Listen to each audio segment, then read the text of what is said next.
Alright, my dears, I guess now is as good a time as any to get this going for tonight. My name is Shara, and welcome to the stream. We're gonna do some PowerWash Simulator 2. I'm gonna go ahead and clean a piece of dirty furniture to get rid of this tooltip, actually. Oh no. My settings are all off. I should have fixed this before I started. Whoopsies. Okay,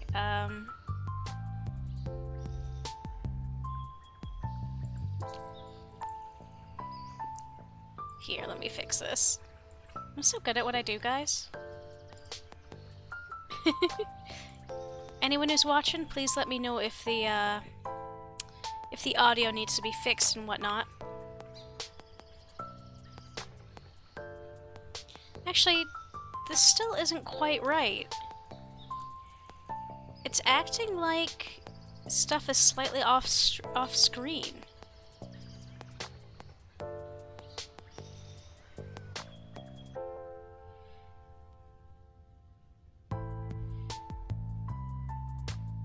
Also, hi Damien! It's a Damien! Let me see if there's gotta be a way to fix this, because if you... I don't know if maybe this is just a problem with this screen? Because look, the text is cut off slightly. Well, I'll try doing it and hopefully maybe it'll fix itself. Retro rug. We've been unable to trace the origins of this item, but believe it may have been surplus stock for an unsuccessful sports franchise. Whatever, sport this throwback energy with confidence in your place of choice. So yeah, you do get, here, let me actually just do something real quick. Move this over. There we go, okay. Nope, that's not what I wanted to do. Okay. But yeah, so you clean a piece of furniture, and then you can decorate this whole place with that furniture.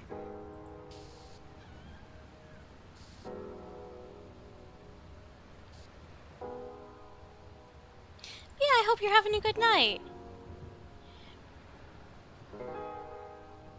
Yeah, if the music is too loud or not loud enough, just let me know. I've got stuff going on in the background. Because this game really doesn't have background music.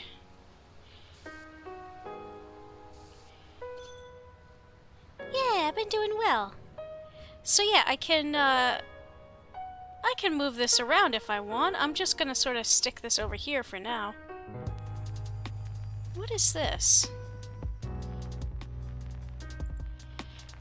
I suppose we can take a sec to clean the I've only got a couple of pieces of furniture so far, so... Yeah! I feel good about this weekend. I didn't get much progress done on fixing up my room, but I made enough chili for myself and my roommate for the whole week. And did some cleaning, and overall it's been really productive.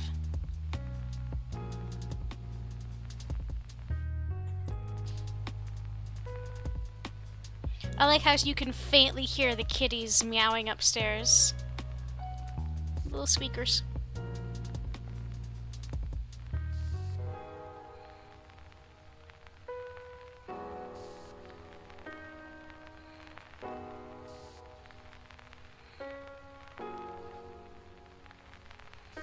Looks like somebody took like spray paint and like soot to this thing.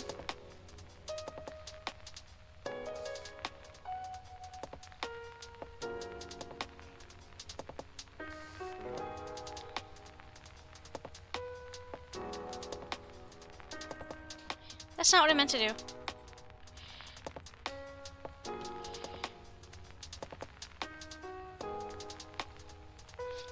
Yeah, I figure it's gonna be kind of a more quiet stream, but we'll go through some of these levels and get at least a couple of them done tonight.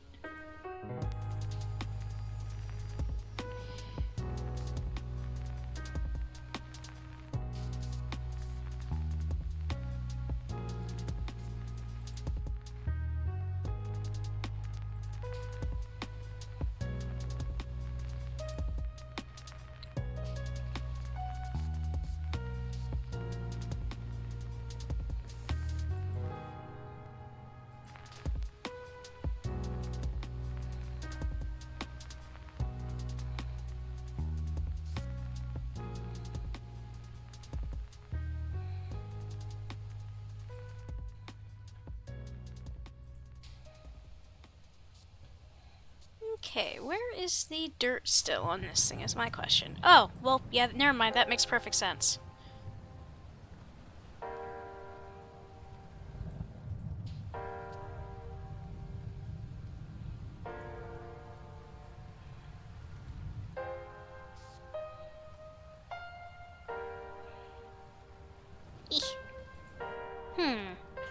Is there? Yes, there is.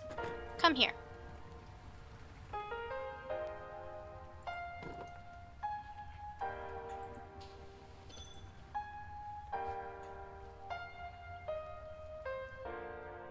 From Bridget, because I'm at her place. Soot and spray paint, soak water towels and vinegar to get to the surfaces. It's gonna put awesome comment and talk. I mean, yeah, that tracks, but it's also awesome to know that you have a solution for such things, Bridget. Also, hi, my dear. I hope you're both having a fantastic night. I'm just gonna... Whatever rotation this is, isn't on a good grid. Because... I guess this is as good as we're gonna get. There.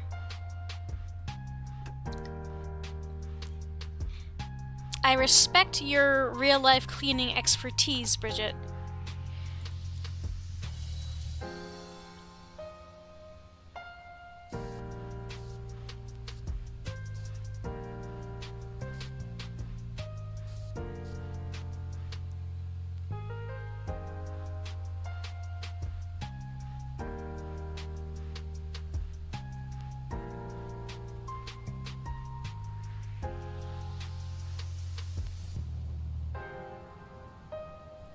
Good conclusion that she can't clean it, it's done for. Yeah, no, that tracks. I'll say, yay, hello! You would be shocked at how many things can be saved by a good cleaning, though. Like, those restoration videos on YouTube are really always impressive. Right? Is this couch not the most amazing thing? It's terrible. Actually, let me read the description. Rustic Sorry, that's this. Okay, so this is the shelving. Welcome that cottagecore vibe into your house/business premises with this incredibly robust rustic feeling shelving unit. And then this says whimsical sofa, stylish, cool, but prone to spillage. Take the weight off on every sense in every sense with this I can't read today. Sensational reimagined sofa unit. Yeah, they can be really good. Although you do have to pay attention because folks are coming out with a lot of AI ones, which pisses me off. It's like, no, restoration stuff is valuable because it's a human being putting in the time and effort to restore stuff. I don't want robot shit. No thank you.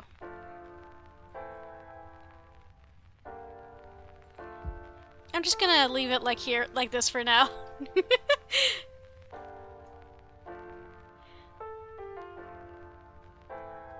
Yeah, fake ASMR and whatnot. Okay, so there was this one dude that got in trouble. I think it was a French fella, an ASMR channel, an ASMR creator. He went to Japan into the exclusion zone in, I think it was Fukushima, the part of the country that they had to evacuate after I think it's been like 10 years, 5 or 10 years, when like a big earthquake and tsunami destroyed like a nearby power plant and it like irradiated the entire area, so a lot of people had to evacuate, and most of it is still not safe to go back to. This idiot went there to do quote-unquote ASMR, and he got like in legal trouble. Like, actually no, I think he fled back to France or wherever he was from before he could actually get into legal trouble. But like the military, not the military, the police were trying to hunt him down. What's even worse is he didn't have to go there to do ASMR. All he was doing was tapping on shit and like making clicking noises, which is literally the opposite of ASMR. Like, I'm sorry, the clicking noises shit, like, no. That's not ASMR, that is the opposite. So yeah, and this other dude actually did get in legal trouble for going to the same area and breaking into a house. Because even though the people have had to vacate those houses, it's still somebody's property, even though they can't return there for their safety. So, yeah, these kind of people drive me nuts. Anyway, on to something a lot cuter. Road sweeper. I just want you to know that from this day forth, you are forever loved by at least one person, me. Started work this morning and forgot all about my detour around the annual Huckleberry Run on Oak Street. Drove my road sweeper straight into the party zone. Not sure what the fallout from this is going to be. I'm hoping with all that juice flying around that people kept their camera phones in their pockets and I've gotten away with it. One thing's for sure, if I go back to the yard with it looking like this, then I know what my work nickname's going to be for the next 40 years. I don't think the radiation was going to damage his brain further if that was his idea of ASMR. What the actual fuck? Yeah, no. It's just like, no. The point of ASMR is literally what you're doing naturally does, pleasing sounds. Like, if someone were clicking at me with his tongue, I would, like, want to punch him in the face. Yeah, pretty bad, isn't it? As soon as I turned the corner and saw all the revelers having fun and chucking huckleberries around, I knew I was in trouble. I had no choice but to style it out and act like I was supposed to be there.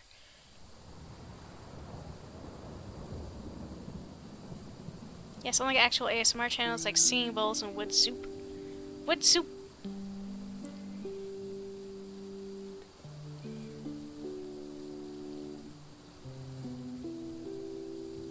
I can't say ASMR stuff does anything for me or makes much sense to me, but it's not for me, and I can respect that. But, you know, maybe don't go into a it's functionally as if they were going to the exclusion zone around Chernobyl. What about Hoof GP? Oh, Hoof GP he's a fantastic dude. He genuinely seems to be doing his best. And his content is really educational and also just really wholesome. I love the Hoof GP. If it turns out that he turns out to be a bad guy, I'm gonna lose all faith in humanity. I swear.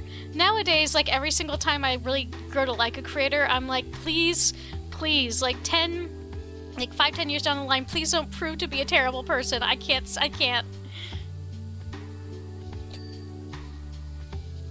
But I guess that's also part of parasocialism, is you want to be careful to not put people on too high of a pedestal, because they are just people.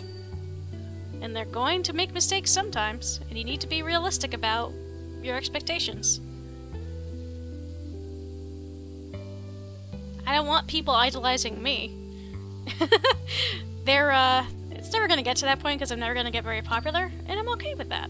That's not really what I'm here for. I'm here to hang out with y'all. But yeah. So I guess this is your disclaimer. The people you like watching are not perfect. It probably would have been semi-alright if I hadn't panic-pushed my brushes on. I don't know, I just thought I'm driving through this parade, gotta look official, like I was a fruit mixer or something. I severely underestimated the power of the sweep. They turned the street into a river of jelly in seconds.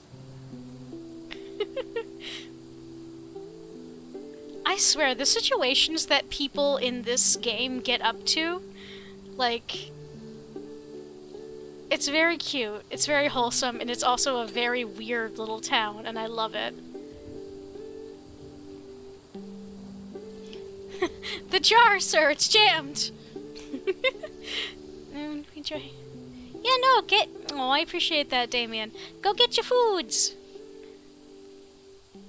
I had some leftover, I made chili yesterday for myself and my roommate, and once I got done doling it out into portions for the week, there was a bunch of, like, juice left over? Not juice, but, you know, like broth. So I, like, kept that separate in a little container. And then I made ramen earlier, and I was like, okay, how do I make this special? And then I was like, wait a second, I still have that stuff. So I basically just added a bit of that to the ramen, and it turned out really, really good. So that was fun. The radar. Okay, no, that... The radar, sir. It's jammed. Oh, I like this. Detergento sweeper.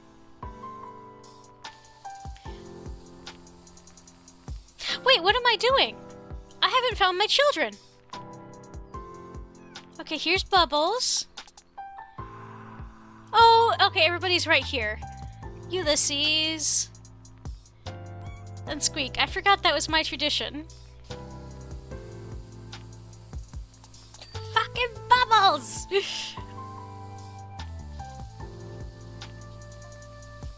Even then, I could have props written it out if I hadn't started waving.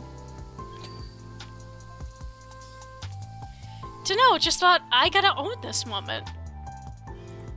I mean, yeah, people do stupid shit when they're panicking. Can confirm. All the while, down below, the brushes are creating a disaster zone of epic proportions.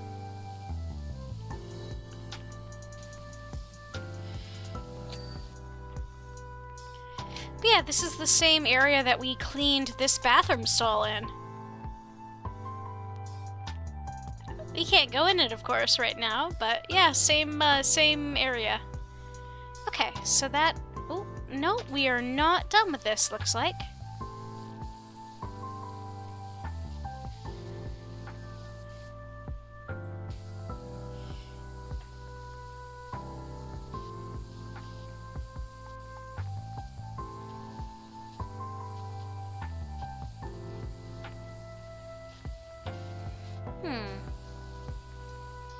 Where is the remaining dirt on this, I wonder?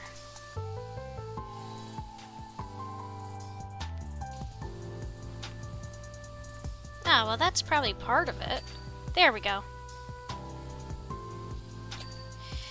Kind of a weird little thing here. Okay, are we done with all of the sweeps?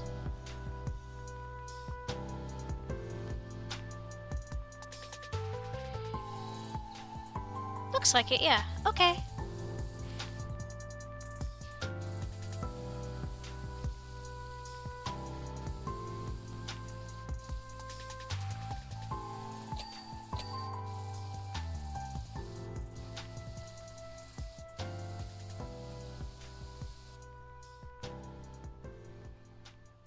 Okay.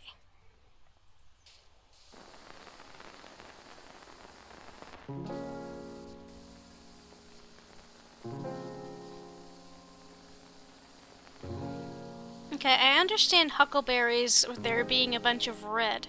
What's the green? Oh, never mind, that's just a reflection.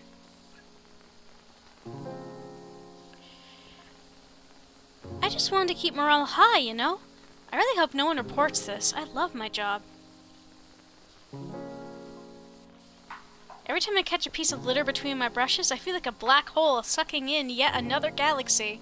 Ah, you have the Katamari feelings towards your job. I gotcha. Speaking of which, didn't they just come out or are soon coming out with another Katamari game?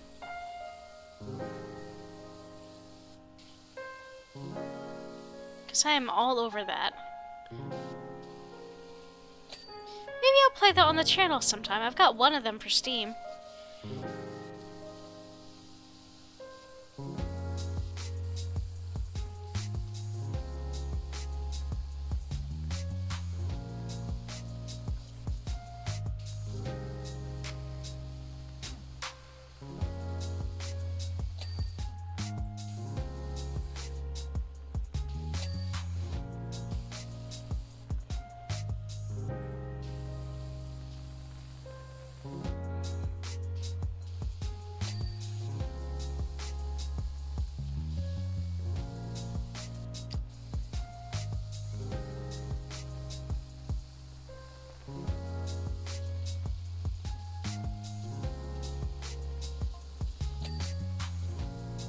Meanwhile, in Detergento, and this message is from Aura Smith, and they just sent a picture of the street cleaner to the muck spreaders, which I believe is the group chat.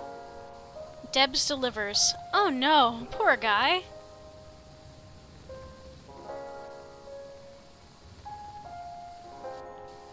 Good luck to the geezer. Let him have it, mate. Clearly underpaid. Says Bobby Wicks. Art Lummox. Oh please, CDL drivers earn good money.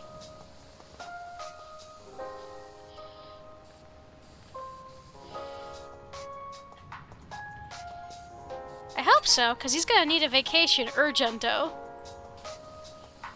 Haruhi Hanamura. Who cleaned... It does sound like a quote from Gacha Kuda manga. Also, hello, thank you for popping in. I hope you're having a good night. Honestly, I was trying to come up with a title for tonight's stream, and I was like, I guess we could say something like cleaning the street cleaner, and then that occurred to me. Okay, where else? One of the tires. Oh, this one. But yeah, it is, you're in for, it's a chill time tonight.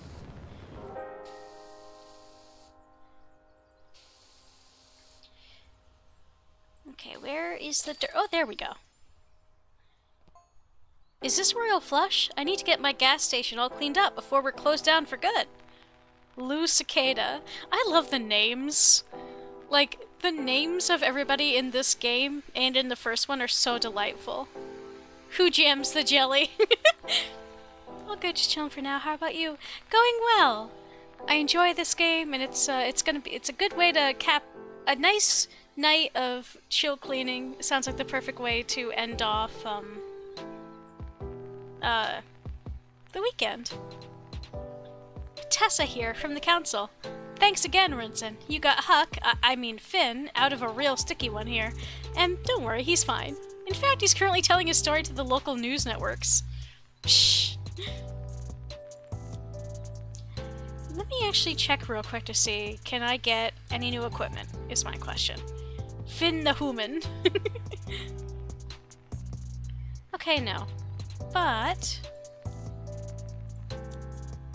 I know there's a cap on how much currency I can get, and I don't want to, like, hit that cap. Morning, sugar. The high muckamucks in the ivory towers of Luber City have demanded we clean our humble gas station. Can you believe the gall of them? First, they build a new interstate that reduces passing traffic to a trickle. Then they say we're an eyesore to the few still traveling on it. This Town of the Year thing's put a rocket up their behinds. If they ain't happy with the state of the place, then they could at least put their hands in their pocket rather than expect honest folks like us to foot the bill. Anyways, you best get on. We'll be inside twiddling our thumbs and staring at the walls.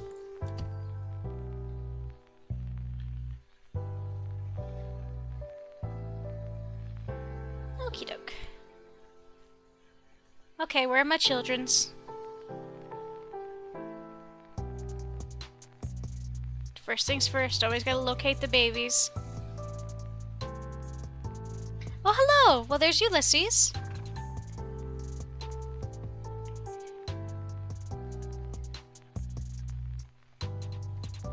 And the cats are never on a space that has to be clean. They're— oh, hey! There's both of you here.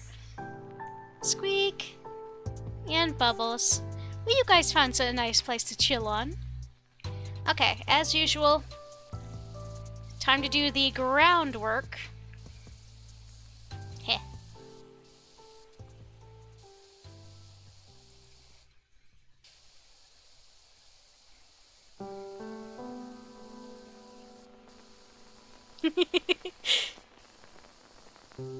I'm an adult, I swear.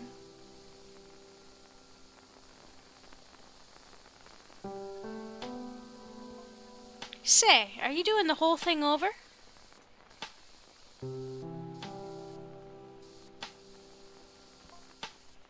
You know, like the doors, walls, and those fiddly bits out front? Even with the roof? Only, I ain't been up there for quite some time, but our boy Marvin practically lives up there, so who knows what you'll find.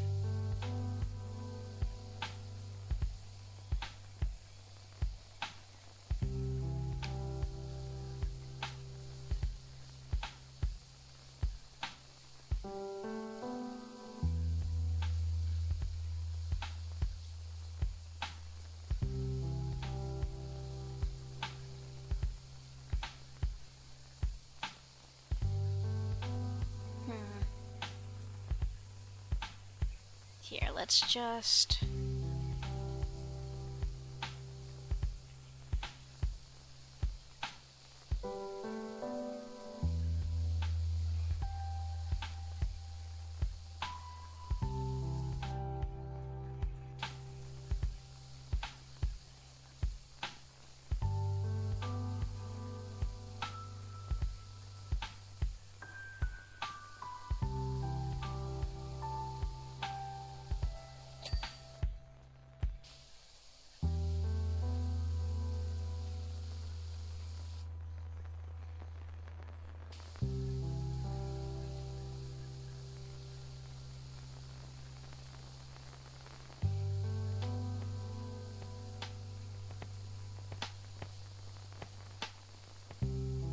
This place is so cute, though. It's also very southern, which is weird, given that, as far as we can tell, this game seems to be, set in an area that's, like, on the coast? On the west coast. Because of the volcano and whatnot. But I don't think it's ever explicitly stated, like, where exactly... well, the implication is that this is set in the U.S., but they don't actually talk about the country, so it could be set anywhere, really.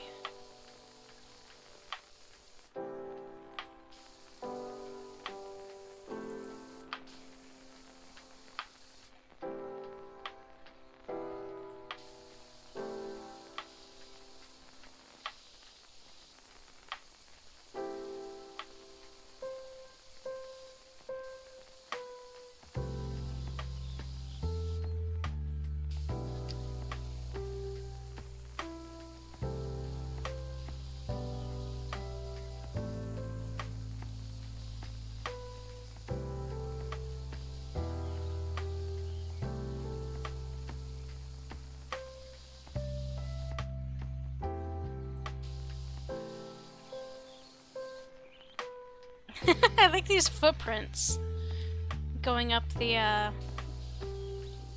play area.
What's this sign say? Now I'm curious. I'm sort of breaking my rules, well, my self-imposed rules. Oh, it just says parking. Well, I started it. I might as well finish it.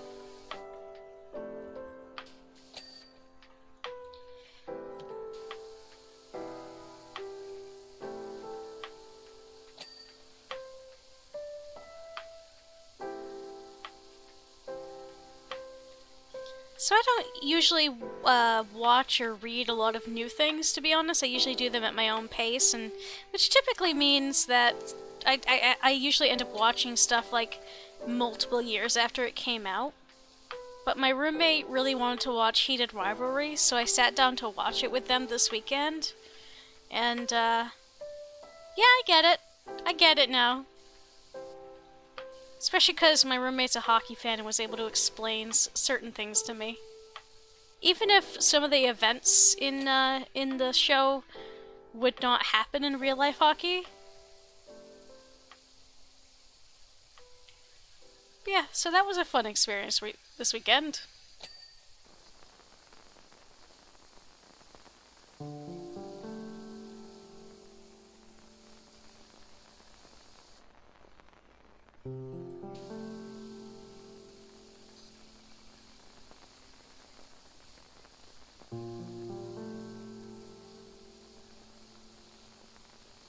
Which, for anybody who doesn't know, Heated Rivalry is the gay hockey show that is based on a gay hockey series of books. I'll tell you what, Sugar, you wouldn't believe believe the things we see coming along here now that they've opened the interstate. Anyone sneaking in or out of town comes this way, but so too do the mining trucks. I should have read faster, that disappeared. Oh well.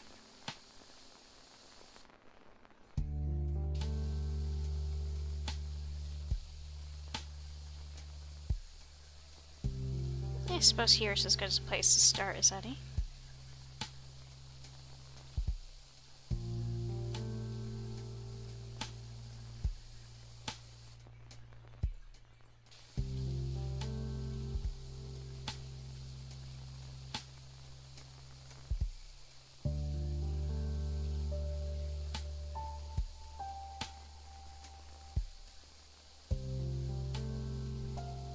I'm terribly curious as to what's in these random, old-fashioned looking barrels and stuff.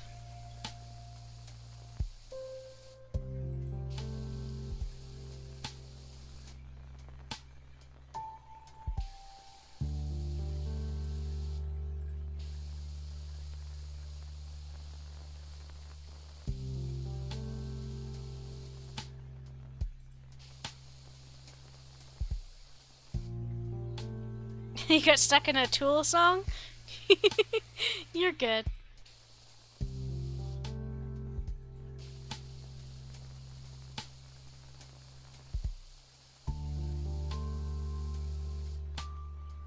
Yeah, I think I know what you mean. It's like abruptly it sort of gets stuck in your head and you have to go listen to it or whatnot.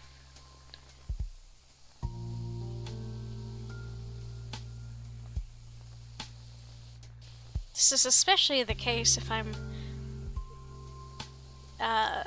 picturing like original characters or my Blorbos, you know, doing the mental music video experience. Yeah. Yeah. Yeah. Okay, so I'm glad it's not just me. Like sometimes you just gotta sit for a while with the song on repeat and listen to and picture, you know, a music video or an animatic that you would love to do someday, but probably won't get around to. Yeah, fist bump.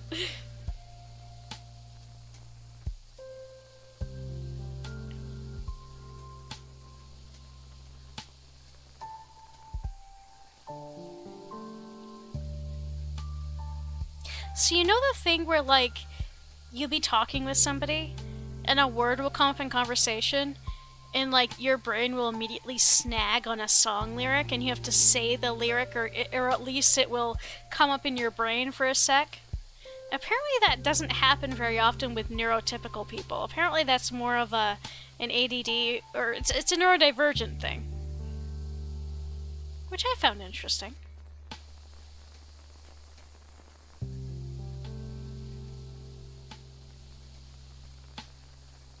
What do you mean neurotypical people don't get echolalia?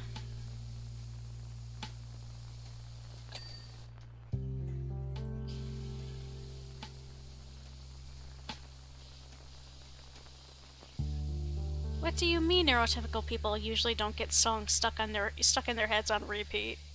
Or at least not to the same degree.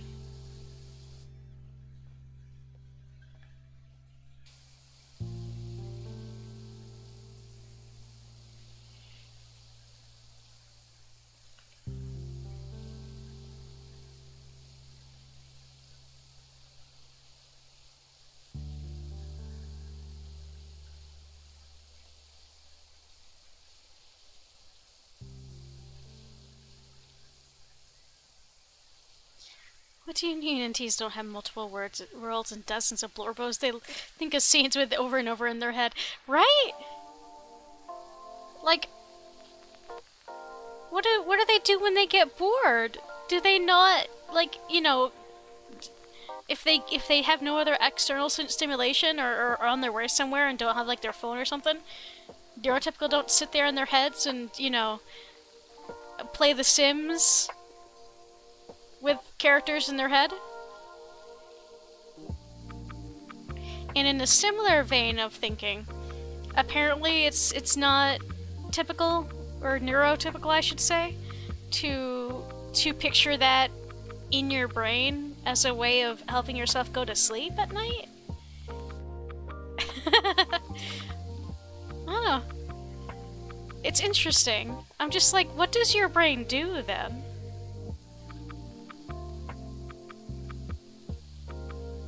Yeah, it's like, wait, do neurotypicals actually count sheep?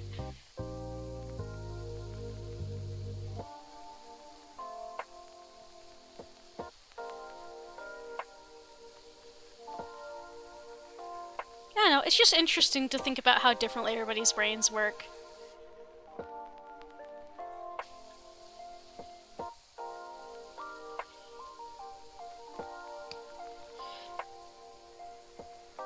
Also, did you know that apparently making lists is not necessarily good advice for people who have ADD or ADHD?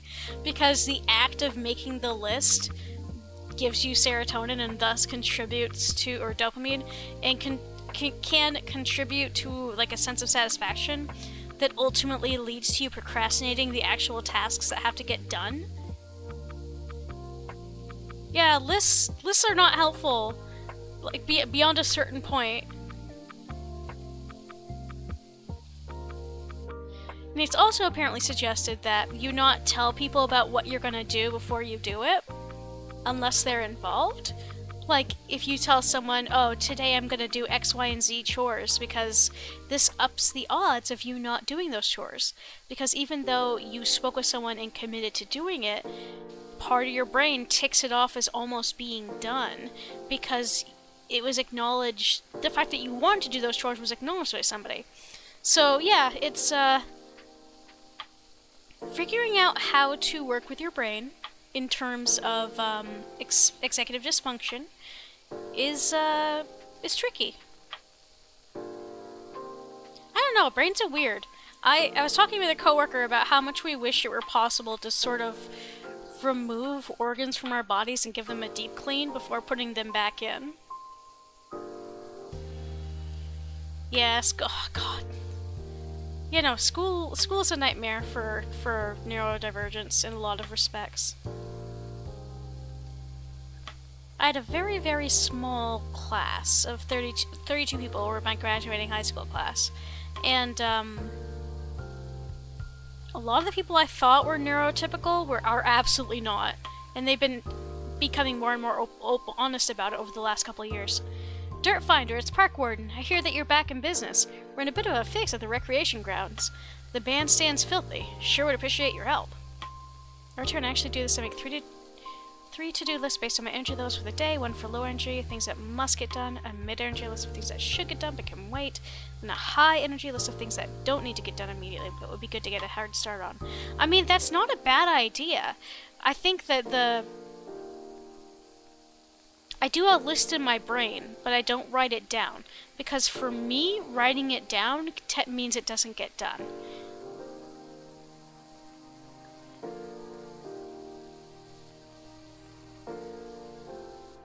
I wake up and see what stuff my mom or what it's not like for whatever. Yeah. Yeah, fighting with your executive dysfunction, figuring out what... There's a lot of advice floating out around there in the world.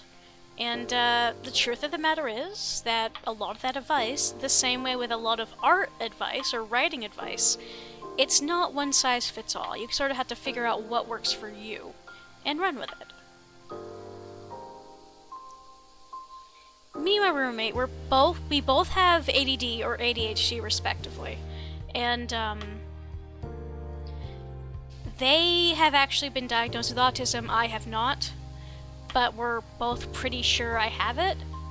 and or at least some aspect of neurodivergence that mimics it or is, you know, similar. And we have a lot of common. Our brains work differently, but we have a lot of things in common. One of the things we were talking about was earlier today, or actually yesterday, was how certain things that don't bother neurotypical people will really bother anyone who's neurodivergent. For example, getting interrupted in the middle of a task drives me nuts and actually makes me like irrationally angry. Turns out that's in part because when you get into a flow state, it's a dopamine thing. It's related to that. So it's like a chemical imbalance when that gets disrupted. Everyone's different and has different needs, ways, likes, requirements, etc. Yeah. Yeah, anyone who doesn't understand that different people's brains work differently needs to be educated, and if they're not willing to be educated, then they should be avoided.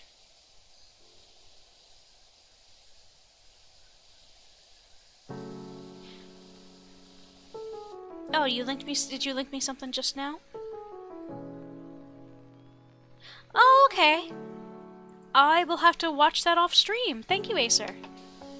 I do like learning things. Because the older I get, the more I'm trying to like wrestle my brain into some kind of... find a way it ticks so I can make it work.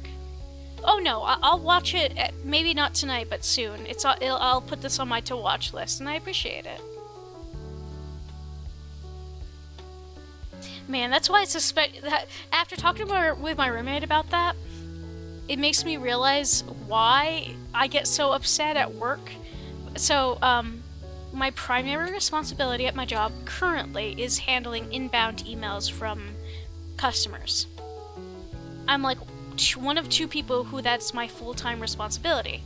But if we get super busy, then they put me back on calls. And sometimes they'll bounce me back and forth between calls and emails.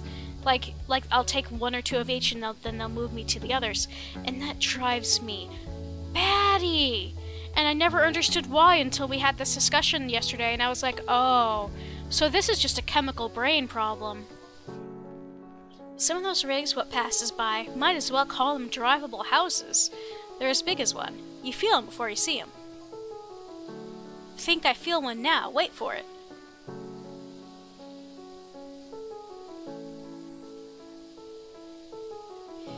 Everyone's affected by different things in different ways. For instance, one person's under great stress might avoid food because they feel ill due to anxiety. Others might seek food in excess. Absolutely.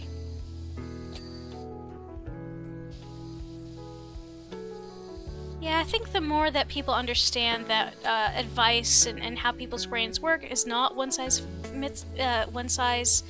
fits all, the better we will be as a society, honestly.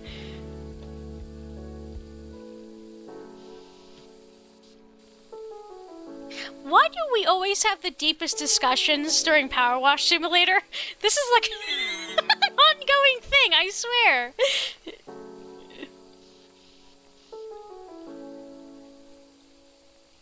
Goodness, this stuff is stuck right on there. Okay, where is... There's still some dirt on the ground here, though. Power washing unlocks the Zen. Maybe it does.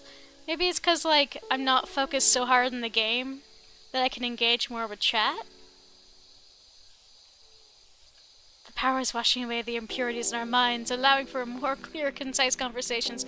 I mean, you're joking, but I also think there is something, I think that is not entirely wholly untrue. I need to power wash myself. Go get clean.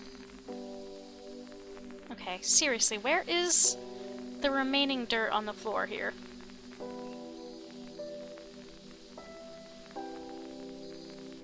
Well, yeah, no, it is metaphorical rather than literal, but I think there is something to doing a repetitive task that you do not need to focus on wholly that lends itself to these sorts of conversations.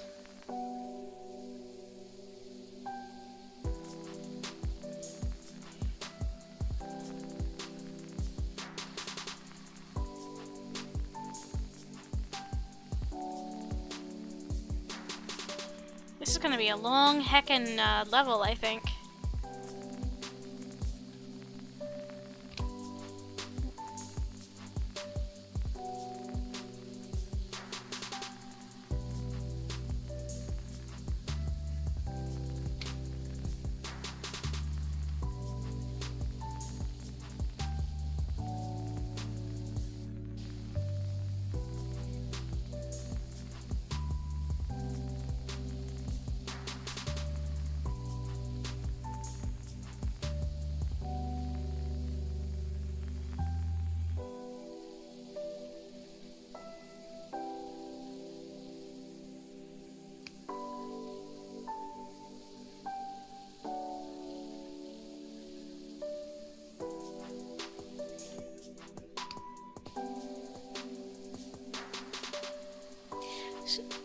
You know, that kind of reminds me, so, the college that I went to, and that kid also went to, during the summers, they would loan out the college to be used by local groups. And we called it convention season. And, some different types of folks who would rent off the campus and stay on campus in the dorms would be like, one of the biggest ones was a music group for the North Country. They would stay, those folks were like mostly elderly or retired folks that would come stay for like a month or so to practice their music together and have a big concert at the end of it. You had the second 2 months of summer, you would have running camps, like kids in junior high and high school would come stay. Oh, hello. Would stay at the college and they would exercise. So that they would be like cross country running camps. So and then there were smaller groups, like United Health Group and a couple other things. No, that ain't it. That thing might as well have come out of a piñata. Oh no, these things are much bigger than that. Wait for it. Anyway, so one of the groups... So, the reason I bring this up is because it's sort of related to the spiritual part of things. I was convention staff. I was one of the handful of live on campus staff when I was every summer, after the school year, I would stay on campus for the duration of the summer, with the exception of like going home for like a week or so at certain points, to help with these conventions. We would set up rooms, we would check people in, we would do the various tasks that had to get done. And one of the most infamous groups that we always knew was going to be buck wild every year was the dowsing convention. So dowsers, as in the people who douse for water. Those people were fascinating, because you got folks from every walk of life, and you've got folks genuinely, you had folks that, I don't even know how to describe it. They were just so varied. Like, there was like a vendor's hall where they would sell like crystals and like in some cases like colon cleanses and like everything under the sun you can think of that is tangentially related to spirituality or wellness, they would sell it. And we opened up sort of a it's sort of like, you know how conventions have the halls where you can buy merch and stuff? It was one of those, but for this, and it was in the gym, or one of our gyms, and so there was that. So you would have people that were able to douse for water, I guess. And a lot of these folks were great people. Like, they did a giant fundraiser. They like raised money for places to like build wells and contribute to poor communities. In some cases, like to build wells in places in Africa and whatnot. A lot of them were really cool. And it ranged everywhere, from folks that were relatively straightforward in their normal lives but came here during the summer as part of the convention to sort of meet like-minded people, indulge in their spiritual side, just sort of retreat to a rural area and relax. And that was, you know, sort of their goal. It ranged everywhere from that to people who were, like, a little intense about their beliefs. And then you had people that were really, really over the top. So I just remember this one lady who, I don't really know what category she belonged to, but she rented out the theater for a couple of hours to do a presentation where she, at the top of her lungs, basically made dolphin noises for several hours as a way of, like, communicating with nature. Mind you, we are very far inland. There is the closest body of water is a river. But yeah, she would just sit there and do, dolphin noises for like 3 to 4 hours. And, yeah, so that was one lady. Another, we had a problem with a couple of folks that refused to stay in any dorm room that, had, any outlets across from each other because it was bad karma or basically just bad juju. Which was kind of a problem because this is a dorm, these were dorm buildings that were built in the 70s. There were no rooms that did not have, outlets across from each other because most of the rooms were symmetrical on purpose. So that, you know, you could have 2 beds and the students would be able to, you know, plug in their electronics. So we ended up having to send those folks to a hotel that we partnered with down in town. Because they would not accept any of the rooms. Those folks were just wild. Tangentially related. So, at the college, we did a play called Pippin. It was my first play I ever did I only ever did 2 plays with our theater group. And I only had a bit part in this one.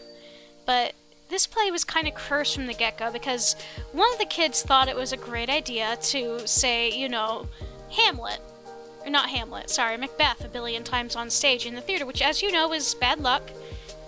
Or at least it is deemed as such by most people in theater. And we kind of blamed him for everything that went wrong with things.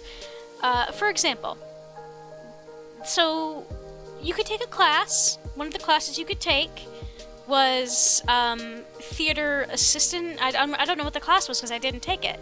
But basically, you would help with the play, the logistics of the play, and get credit for it, college credit. And you had a couple of people that thought they were above that, so they wouldn't come to the actual class or help out with the play all semester. And then they would come at the very end of the semester just in time for the performance. The problem is that those people messed up a lot of stuff because they weren't there for rehearsals, they weren't there for anything else. They were just scrambling to try to get credit. They absolutely did not get credit. The lady that did all that stuff was awesome, and she was like, yeah, it's cute that you're trying this, but you were not there for the vast majority of the semester, so you do not get credit for this. Anyway, they made a ton of mistakes. So, I'm not sure how familiar any of you are with Pippin, but it is a really interesting play.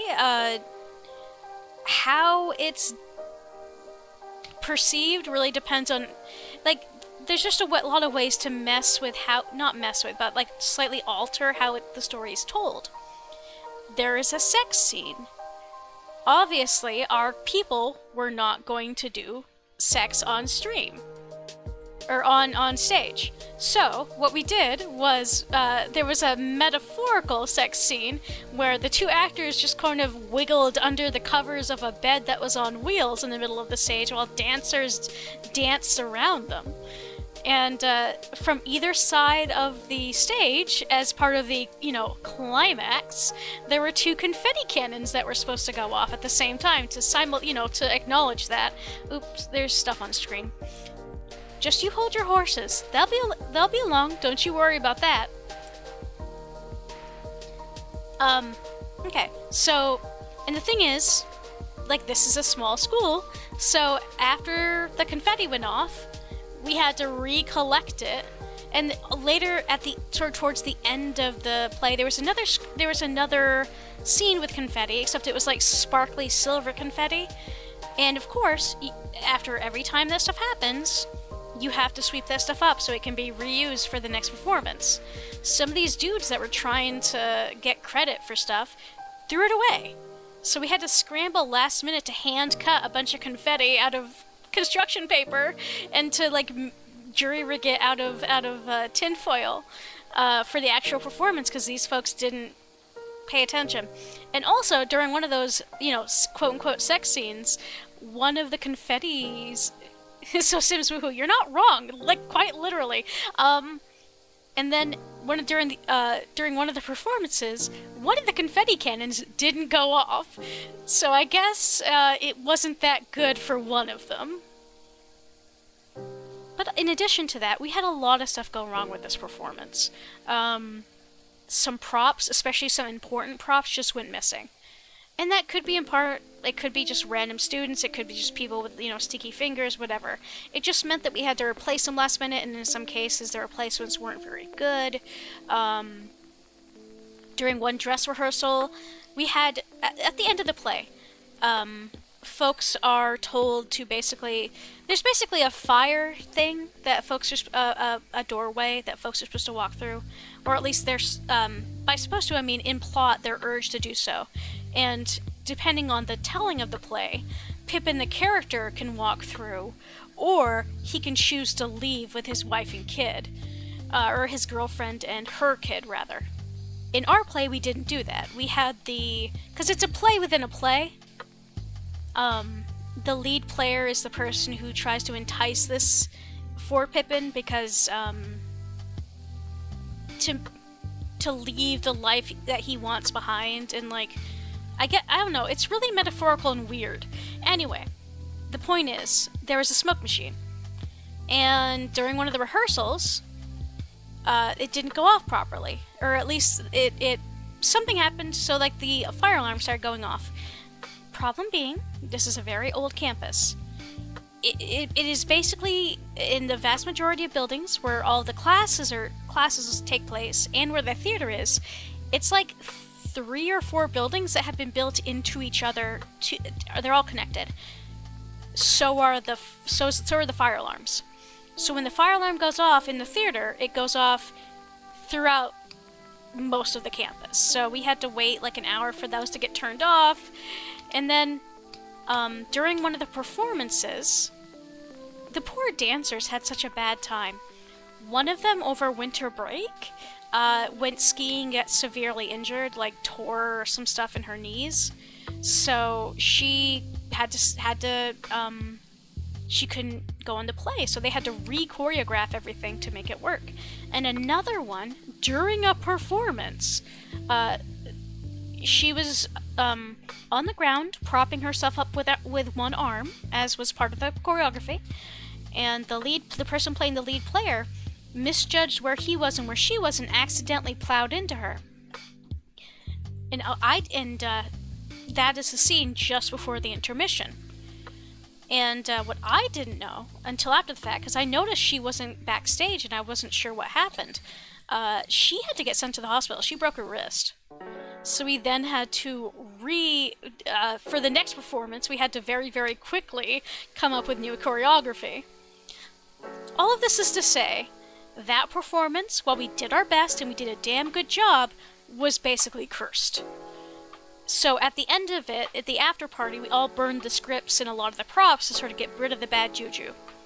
One of the props we decided to not burn was hard to explain. It was sort of like a pyramid-shaped thing on wheels. It was maybe 2 feet tall and 1 feet, 1 by 1 by, I don't know how to describe it. So 1.5 feet tall, and then it was a pyramid, and all the sides were shiny. They were coated with a metal paint, so it was shiny and almost a mirror finish. It was part of one of the props that was on stage. And one of those Dowser folks during the thing, not the same person who rented the stage, the theater, but one of the folks that was in the theater came to us and was like, "Hey, can we borrow this? This has such good positive energy. Like, such good things must have happened around this pyramid. We want to use it for meditation. Can we bring it outside and use it as part of our meditation?" And I said yes. And me and one of the other guys who had been part of the production just sort of looked at each other and started laughing after she was out of the room, like, good vibes? Maybe it sucked out all the good vibes and that's why we were cursed. Anyway, sorry for that rambling story. But yeah, no, I found that really funny. Okay, well now the ground's gone. Don't tell me, it says the ground was 48% of the entire level. Jeepers. So yeah, that was the story of Pippin, and I don't think that particular Dowser lady, I think her vibe compass was off.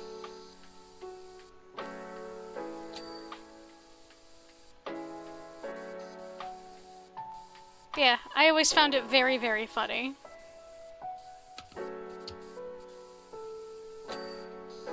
And then later, actually, the second play I took part in was Company by I think that was a Sondheim play. And I was one of the girlfriends of one of the main characters. And I had my own song number. Even if it was extremely hard to sing. Because fucking Sondheim. He's like, singers? They don't need to breathe, it's fine.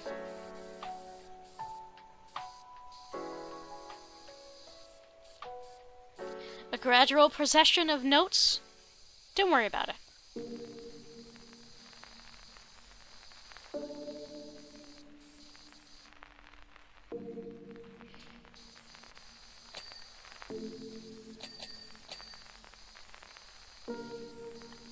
Actually, I think one of the songs that folks might know from Company, without knowing much about musicals, is Being Alive.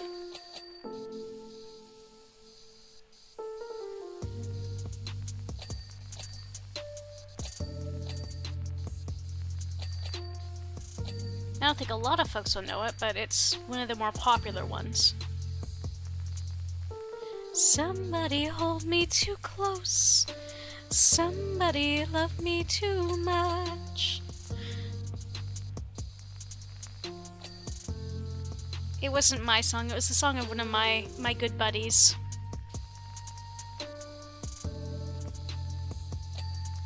College. Anyway, I think I'm done waxing poetic about the theater. For the time being.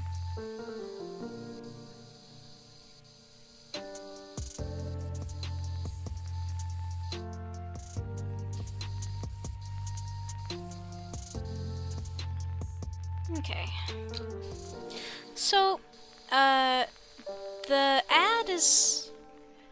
Oh no, I think that those were honestly my biggest stories about that, because I only ever took direct part in a couple of plays. I was almost cast as Mimi from Rent when we did Rent, but too many of my classes were interfering with practice, so they decided to go with somebody else, and I'm glad they did, because she knocked it out of the fucking park.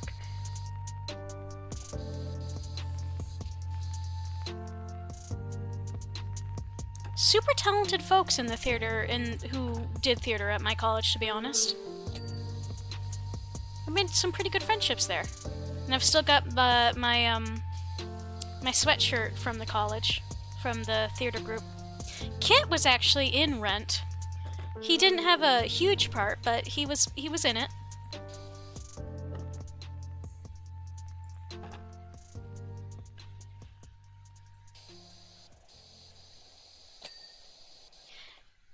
Yeah, my songs... Yeah! Oh good, I'm glad that he was talking about that. Yeah, he got to be, he was just a side part, but I think he's a good actor. to be honest. I think he could have done a good job if he had gotten one of the bigger parts, but everybody knocked it out of the park.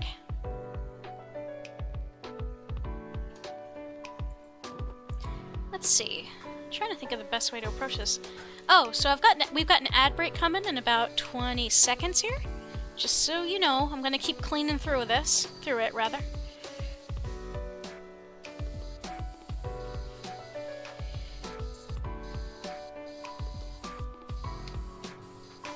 Yeah, my songs in the play were another 1,000 people, and I was one of the singers in You Can Drive a Person Crazy for Company.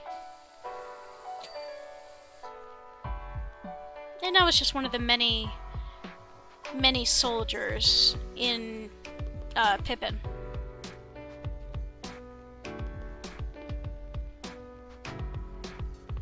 Let's see. Is this sign? So this is called Cactus.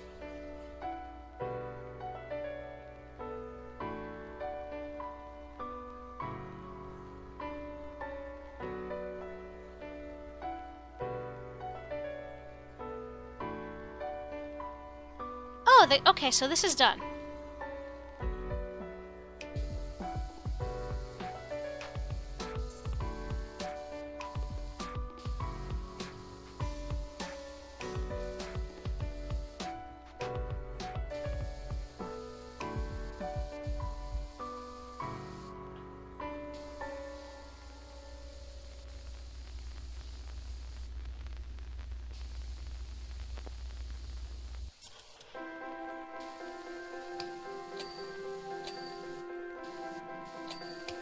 There we go.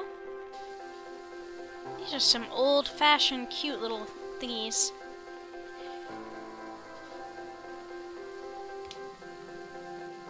We had some of these in my hometown before the relevant gas station got demolished.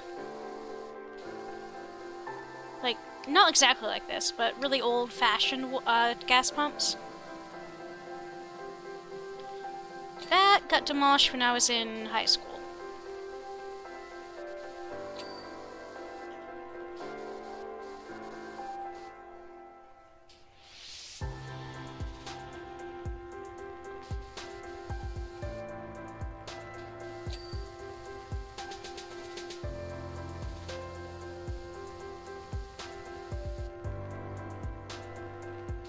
There we go. That said, well, I suppose I can do the little things down here at street level and then move on to the big building. I love how this is also a cactus. That's precious.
This stuff is harder to get off. Gotta save up enough months to get a new washer, I think.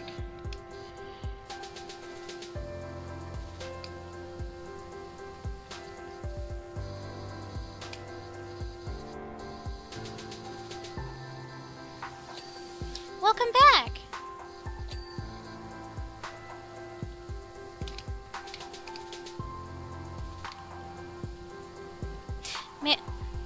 Man, talking about theater and stuff, it makes me... I've got ideas about doing a couple different covers of some songs. Like, I want to do an English cover of Krieger des Schlitz, so Warrior of Light by Silvermond, because it's genuinely like one of my favorite songs, but I haven't been able to find anybody who's done a cover in English. The problem is that having to translate it and write lyrics for it in English, well, not translate it, there's translations on the internet, but having to turn those into like cohesive lyrics is tricky. No really philosophical discussions. You did miss me talking about some of the buckwild stuff at my old college, though, with the theater department and with the conventions. Long story to just summarize real quick.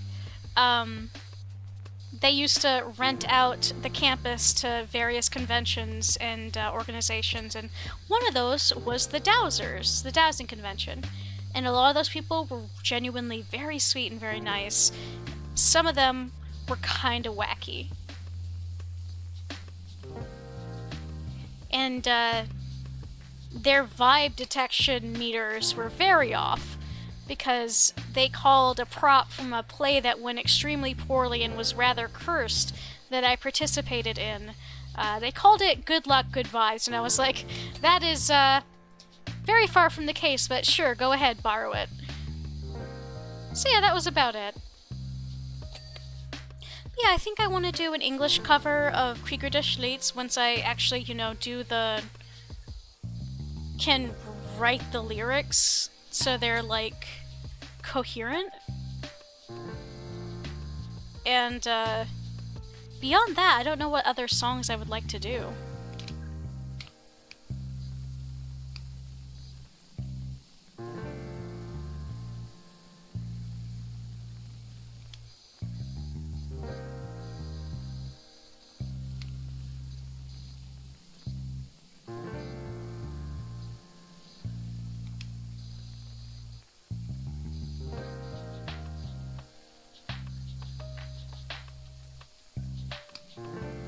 I sang a lot in college as part of the theater and other stuff, but unfortunately, if you don't use it, you lose it, and I really haven't sung much since.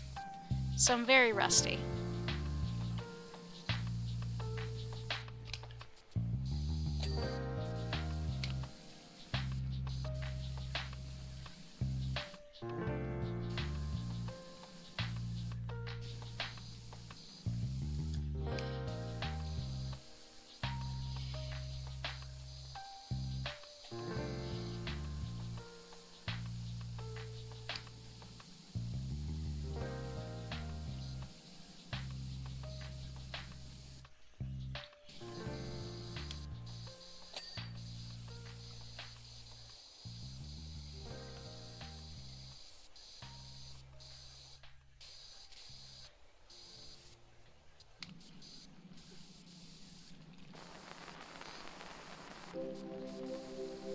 I'd like to know what this stuff on these undersides of these is supposed to be. It's very sticky. Okay, are we done with all of these?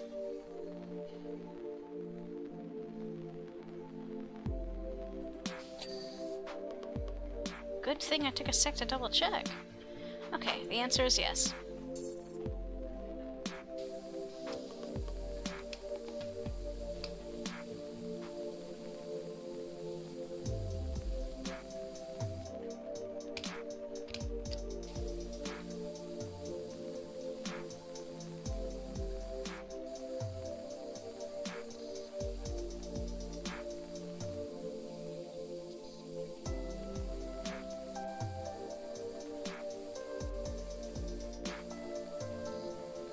By the way, the music I'm listening to in the background is going to be linked to in the VOD of this.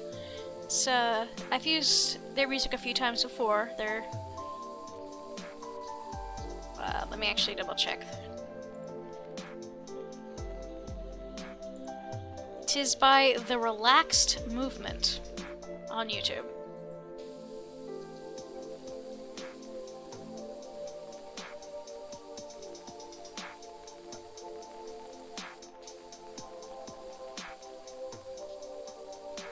I don't know why, but cleaning this, it is very relaxed. It's true. This is not false advertising. For whatever reason, cleaning the slide made me think of other plastic, which made me think of... Did any of y'all have a scenario growing up where you or a family member or someone you knew had, like, bright orange plastic from that was purchased, like it was part of a toy that was purchased in the 80s or 90s, and then it had gotten left out in the sun, and it turned that kind of pink color? That, like, interesting pink.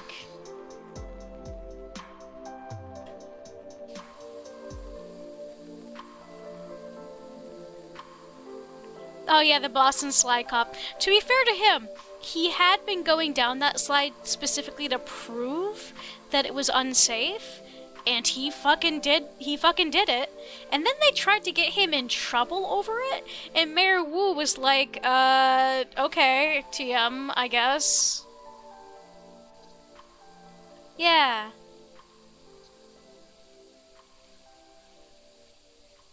Goodness, this stuff really likes to stick right on. Whatever it is. Actually, I'm wondering, crap, what was the...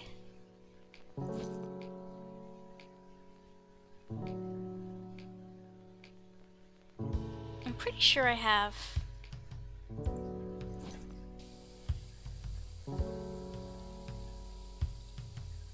These ones are supposed to be, like, better for up close, whereas the white and blue ones are better for distance.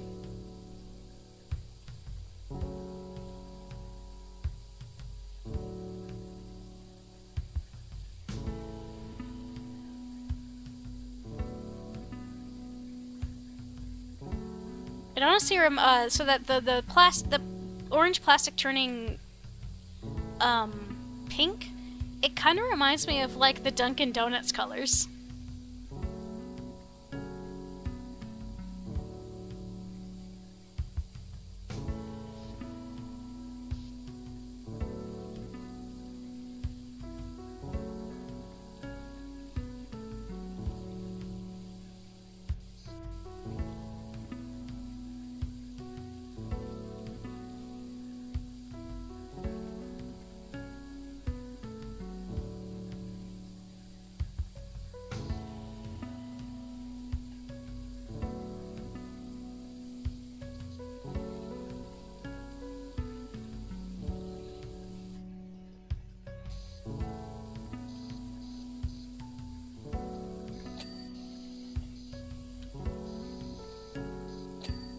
There we go.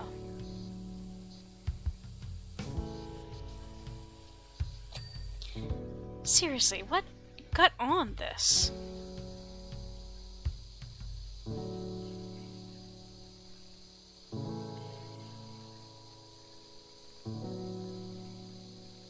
Okay, this...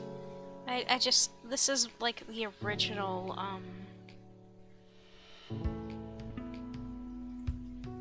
let me see. Do I have enough money to get another one?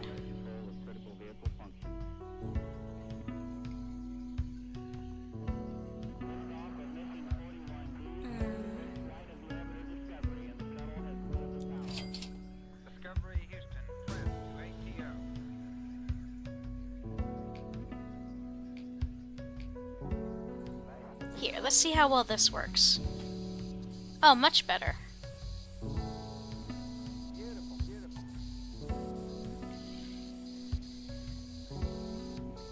There we go, much better. Half the fight is using the correct term for the correct tool for the job.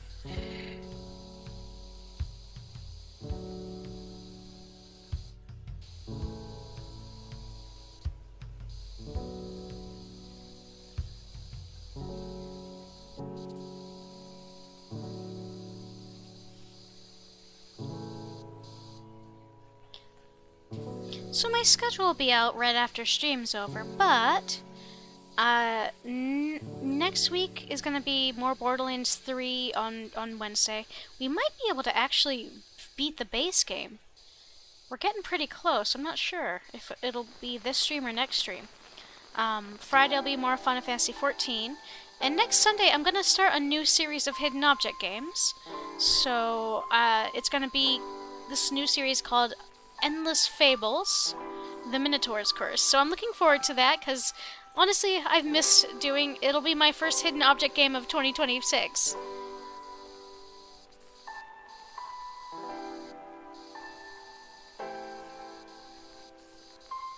I think there's 3 or 4 of those. Hidden acid games, yes, exactly.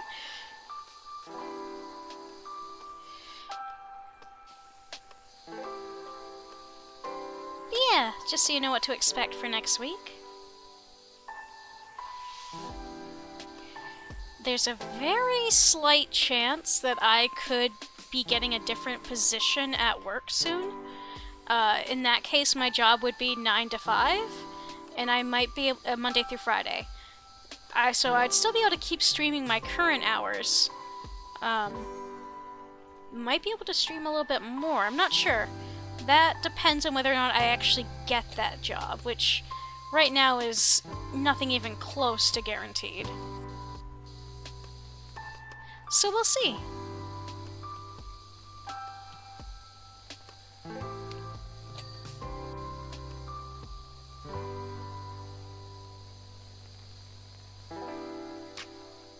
Kind of want to get it because it would be... There's a lot of things that would be very nice about it that are improving over my current position, but you know, don't count your eggs before they're hatched. I'm very much still preparing for the future, like this is not going to happen. But it would be nice if it did. So we shall see.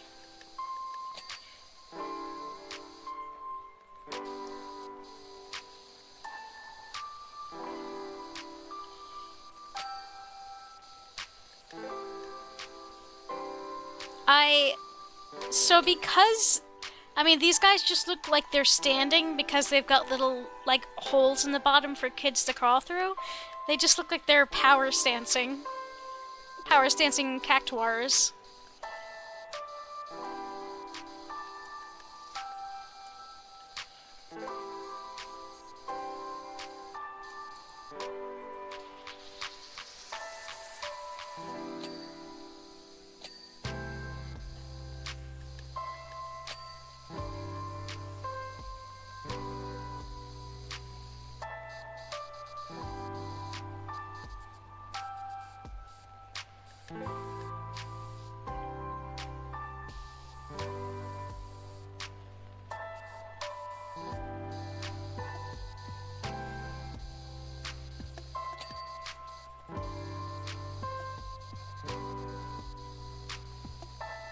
Yeah, T-posing cactuars.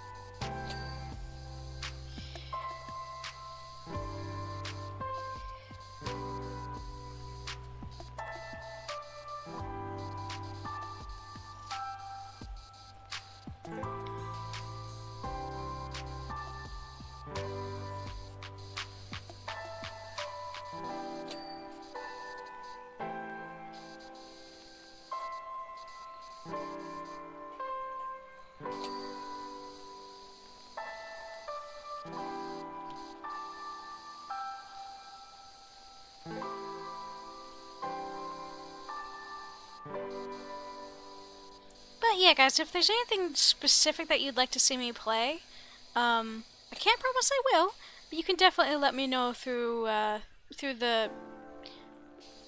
Blue Sky or DMs or whatnot.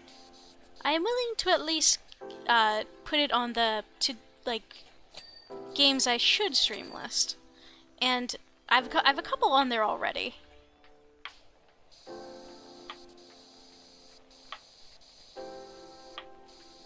Yeah, Rusty Lake. That is definitely on the list, along with Night in the Woods.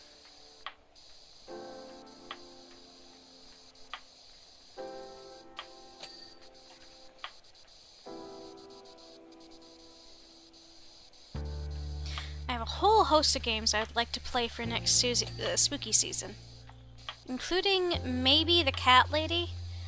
It's a little long to be able to do in one go, is one of my primary things.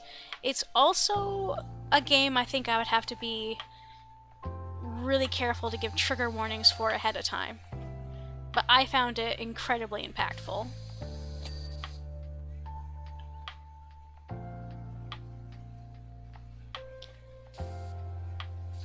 Oh yeah.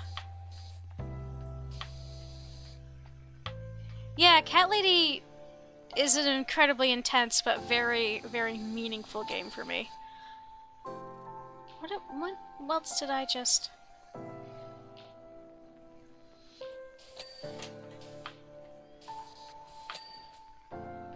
Okay, am I done with the playground? Yes, I am. Okay.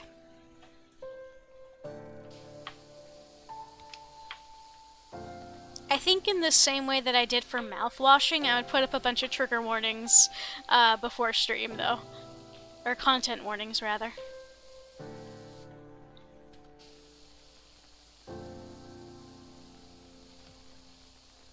Oh, and that is one other thing. Bun will be done with her second job soon, so we should be able to schedule more Hatoful boyfriends soon. Of course, we're very, very close to, like, probably only 30 minutes left on the base game. But then I think we would go into Holiday Star, and then after we're done with Holiday Star, we've got a couple other romance, or we probably do like something from the Monster Prom series.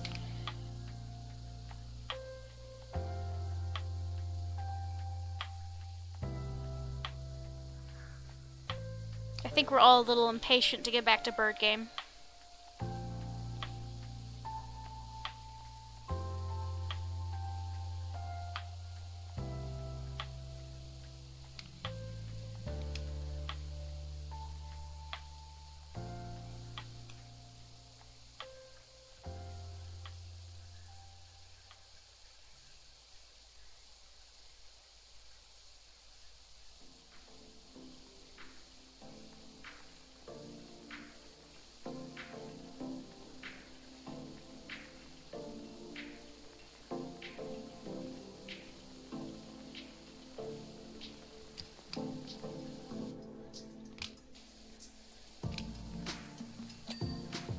There we go.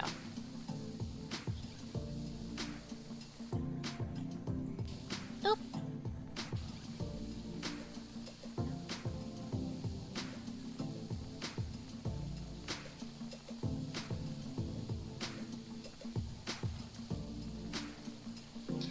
I love this texture though. Look at this. Like this dented metal texture. That's so good. When it's hit by the light. Like now that it's been cleaned, it's no longer looking dented. But see, right when I first clean, it all looks dented and then it smooths out. That is such a fascinating touch. Actually, I don't think it looks... Never mind, I think it's the presence of water on the thing that makes it look wiggly.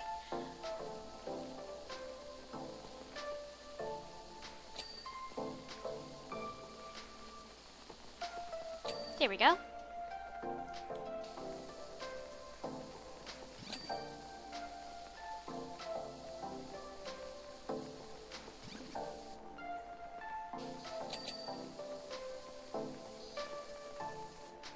Okay, well, I might as well get you guys done while I'm thinking on it.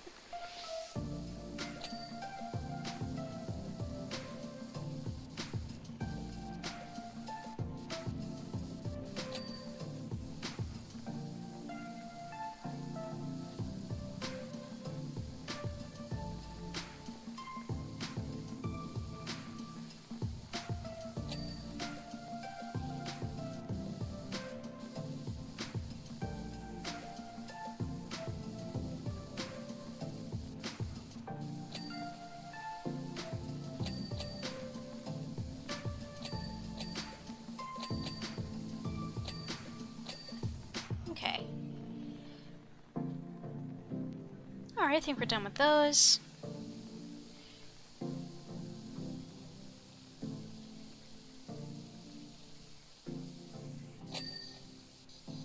What is this? It says a cup. Okay, so it literally is just a cup. Okay. A new job is available. PowerWash services, 2 quick questions. Are you open for business? And do you have a gravel pit to slow down an out-of-control vehicles? I'm fast approaching your yard. Excuse me? Why would a PowerWash place have a gravel pit to slow down vehicles? Excuse me? I wonder if Spleens is also here. Maybe. Maybe she would get along with Ulysses. They're just having girl time.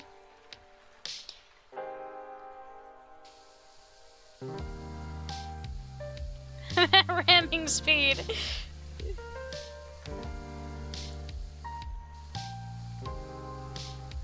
It's like, excuse me, please do not barrel through the front door of my shop. Oh, that reminds me. So, multiple different people over the course of my childhood drove through the front entrance to our gas station in town, to the point where eventually they gave up on fixing it, tore down the whole building, which had been there for like almost 100 years, and rebuilt it to be bigger and better, and actually have like a barrier in front to prevent it from being driven through again. They rebuilt it when I was in junior high into early high school, and that was the first time we had any kind of chain restaurant in our town.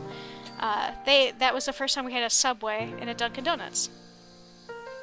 But yeah, one of them, and hilariously, 2 of the ones I knew about were teachers, or related to teachers. One of them was one of my high school English teacher's husband, who was elderly and, to be honest, probably shouldn't have been driving. But he drove through and then he was the last one to do it and was like the impetus behind them demolishing it, to be honest. And one of the other folks who did it after this was before I got into high school, was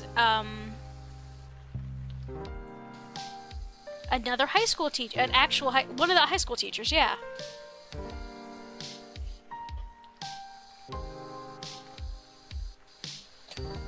Which might explain why the years that passed between that incident and me, getting to high school might explain why and how he was one of my teachers, despite that incident. A couple of years had to pass. I remember when Subway was tasty. Man, I still like the bread. But one of my good friends actually used to work for them, and it wasn't the best experience. But yeah, no, Subway, it was a big treat for us when it came into town. Dunkin' Donuts, too.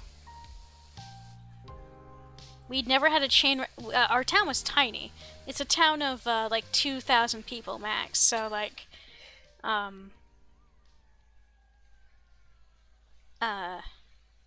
we'd never had a chain restaurant before. Also, let me try to read these. Your cousin robbed a Subway? Oh my!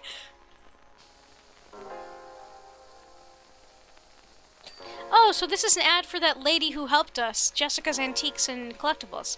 Soda. Okay, let's just read these. Spray. So the two different types of spray. Lubrication. I wouldn't fucking drink that. I'm sorry? 2 different types of this. And then dregs, light, and dregs. Y'all need to learn how to, like, name your sodas something that people are gonna want to drink. Is this a phone? Yeah.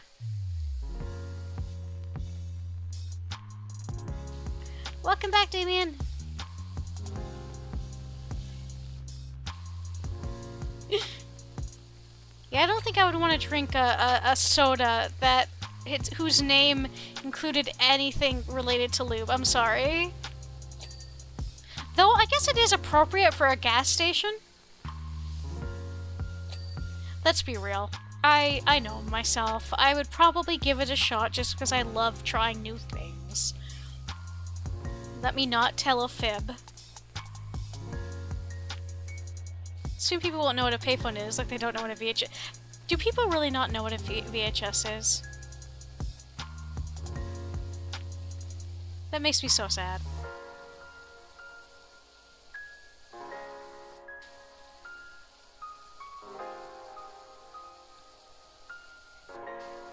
That makes me feel old.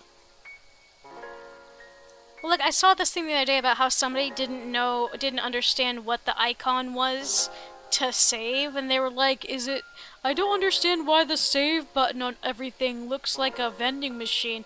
It's a floppy disk!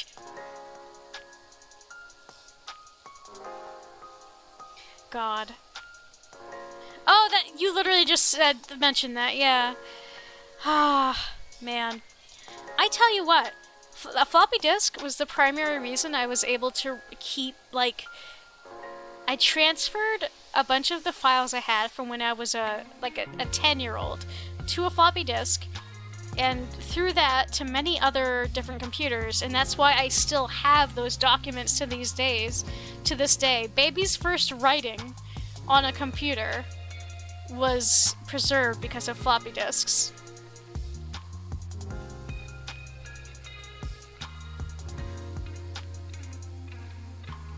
I'm still laughing how, like, the story that I consider, like, my first proper story was Baby's first isekai.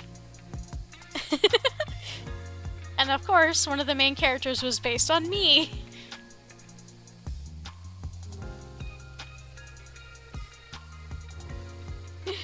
I did create my own universe for it and everything, so it wasn't really a fanfic, but yeah, no, technically, and I think I made it right after I'd watched Spirited Away for the first time. So, even though I didn't know it, I was inspired by Spirited Away, by Sailor Moon, and by, like, Alice in Wonderland. So yeah, Baby's first isekai. I'm still working at that story on and off to this day.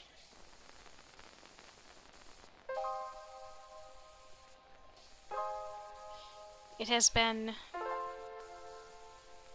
over 20 years since I first put pen to paper about that story.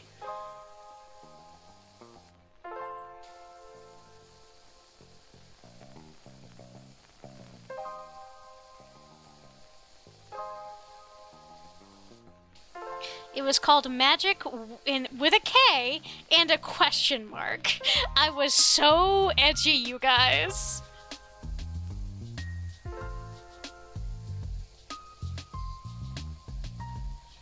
And my second big story, or what I consider to be like one of the stories I kept, was Advocation and Devotion, which I made when I was like 16. And shortly thereafter I made a couple other ones. There was Till Morning and like, I don't remember what else. My first year of college I made Crimson Rain. And then my third year of college I made Reflections. So like, and I've kept all of these characters. I still poke at them. It was with a K, yes. I had to be special, you see?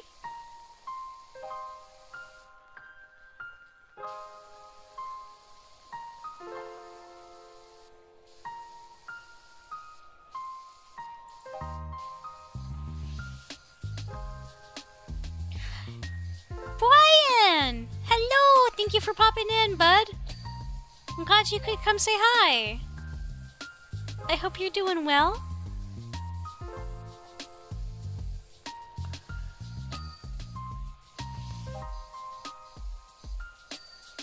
I miss you.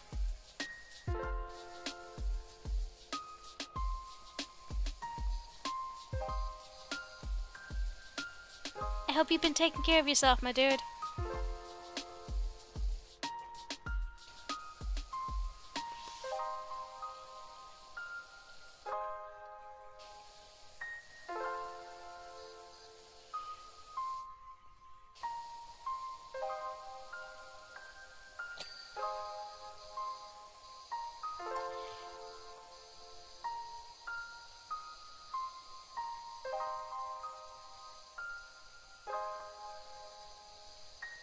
You just know why I bought you that feed tonight because I miss you. Oh, I hope it's working all right. It's a cute little water bottle, but I miss you too. I'm glad you're doing all right.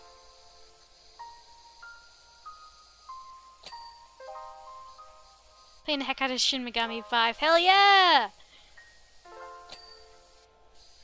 This game's always intimidated me a little bit, but goodness knows they're a ton of fun. They're fast. They're really interesting. Let's see. Yeah, we're doing this really cute, like, sort of stereotypically southern gas station. It's even called Lone Station. Or Lone Star Station, I think.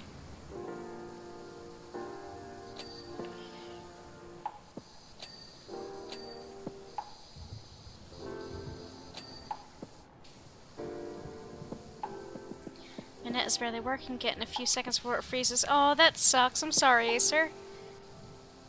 No worries, hun. The internet's gonna do what it's gonna do, not your fault.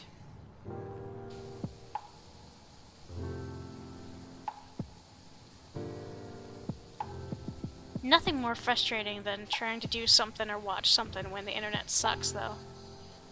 I can feel a rumbling deep down in my gizzard. That thing's not far off now.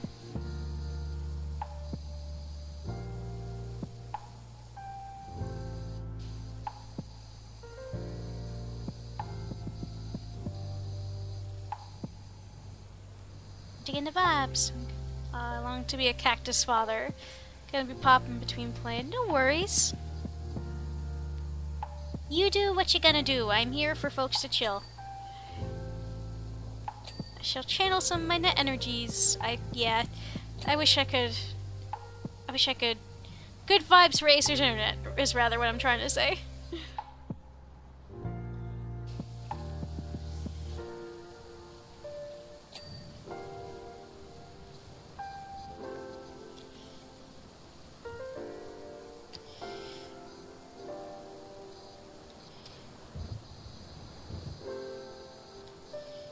Yeah, but that was a different job. That was a new job thing. So I've got to let's see.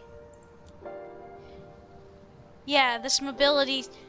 I'm sorry, they sent this. They sent that really dramatic text, and it's a mobility scooter. I know the woes of not being able to do the thing when you want to do the thing. Yeah, no, that's true. Alas and alack, internet or technology limitations suck.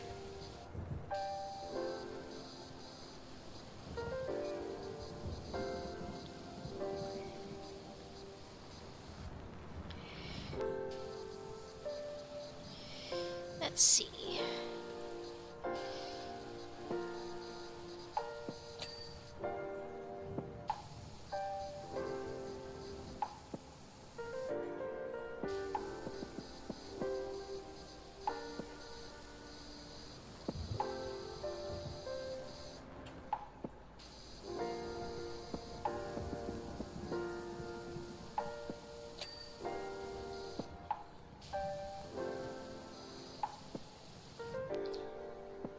At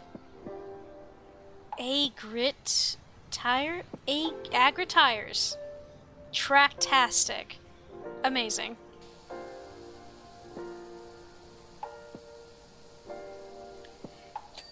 Let's see, that says lubrication, so okay, so these are advertisements.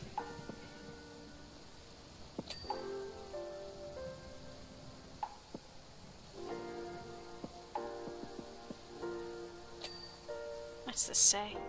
Grizzly bear, max dirt resistance. Okay.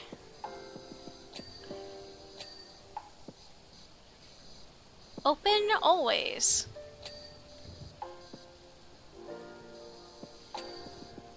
If this is what the outside looks like, I'm a little bit worried about the inside, but I'll have to have faith that these guys are gonna clean.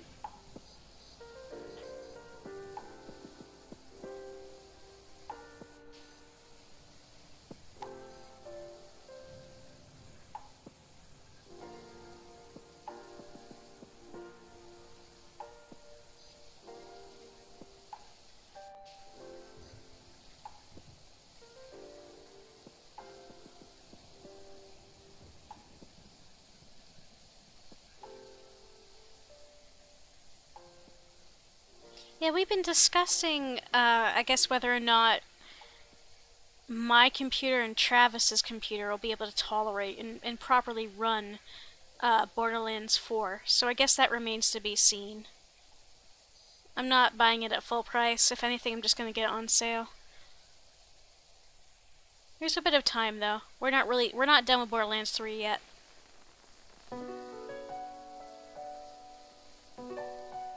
And we've got plenty of DLC, too.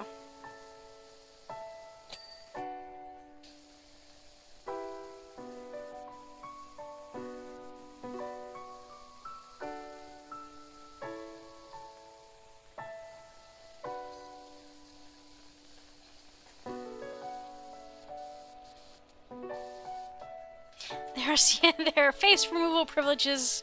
There are still face privileges to be removed there yet. It's true. I'm so excited for so Hammerlock and oh, Jacobs, they get married, and there's a whole DLC about their wedding. That I'm really jazzed to be able to show you guys.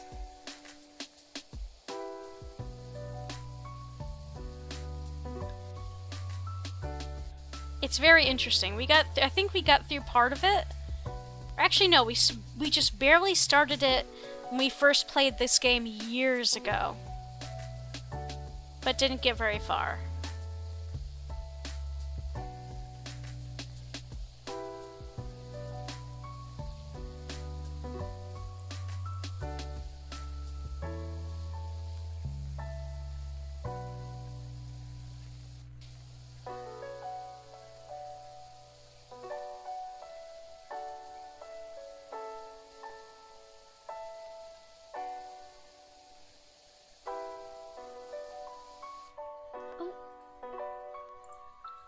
Nope. Damn it, come on. Sorry, had to fight with something.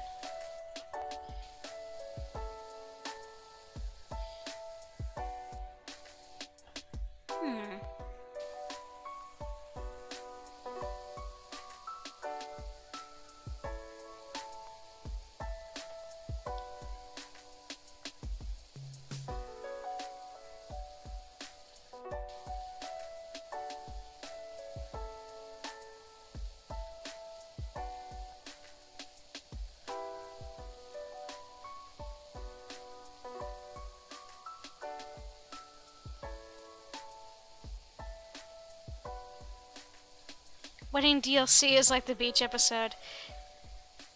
Maybe. You'll have to wait and see. It's set on a different planet than any we visited before. And what I can say is, having played it on my own time, it's a lot of fun and it's very interesting. Hammerlock and Jacobs are also my OTP, so... Or by Borderlands OTP, rather.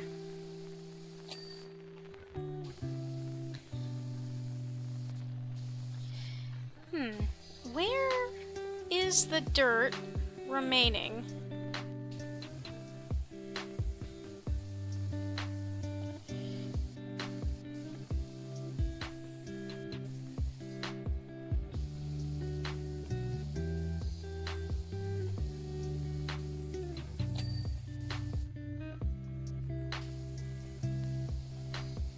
Ah, well, there's some of it.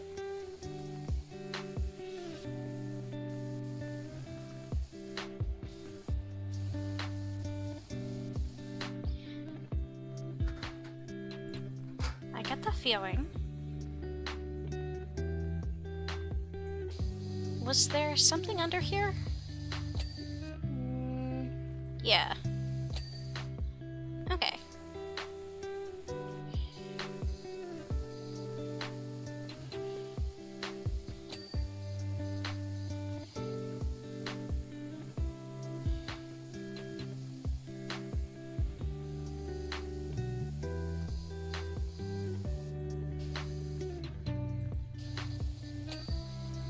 Oh, hey, good.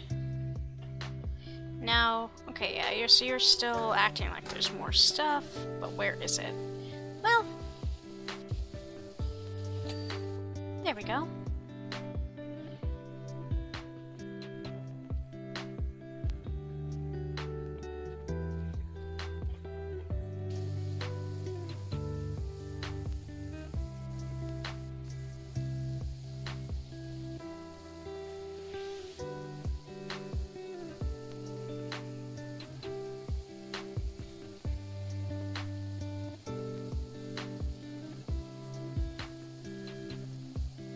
I do want to do another art stream sometime soon, though.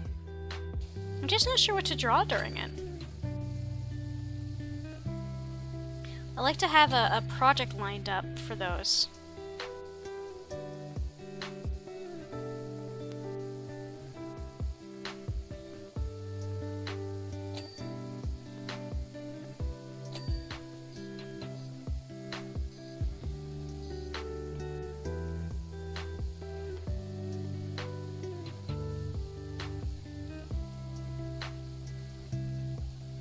If I didn't have work tomorrow, I'd do an art stream tomorrow, but I do. But I don't mind working tomorrow because it's time and a half and holiday pay, so.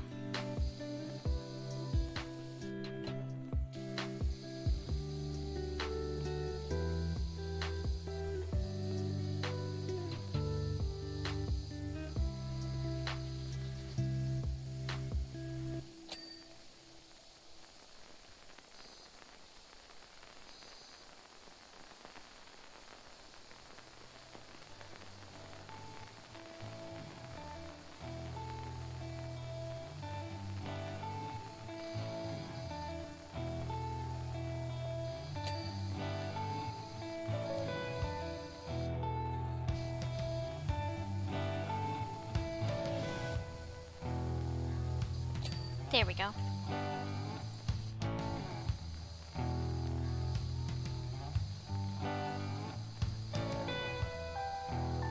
I get the feeling that the evil mayor dude, I think his whole plan is to like economically mess with all the towns in this area by like pitting them against each other as part of this town contest, town of the year contest. And like to try to take advantage of that somehow, because he's kind of a jackwagon, and I don't like him. And I still don't understand how he escaped consequences scot-free from having almost ended the world.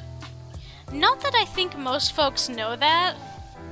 I think it's mostly like our character and maybe like a couple of our characters' friends that know about the time travel and the volcano and stuff.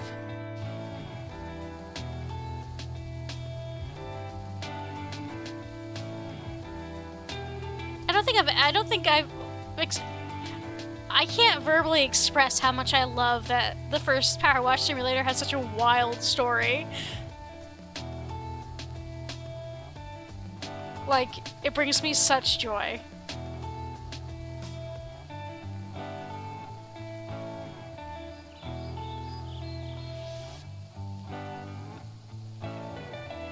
Oh, did you guys see? The first DLC for PowerWash Sim 2 is going to be Adventure Time.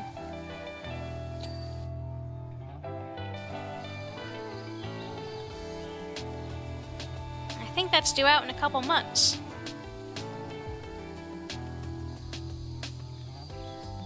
So of course we're going to be playing that when that comes out.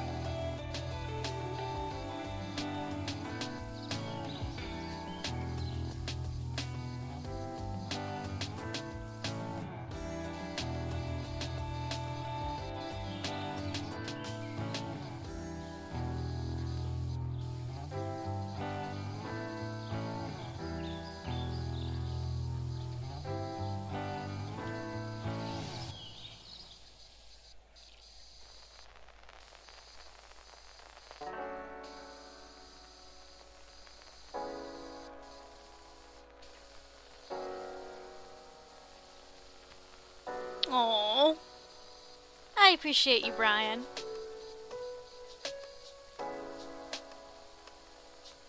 I will do my best to make it fun for everybody.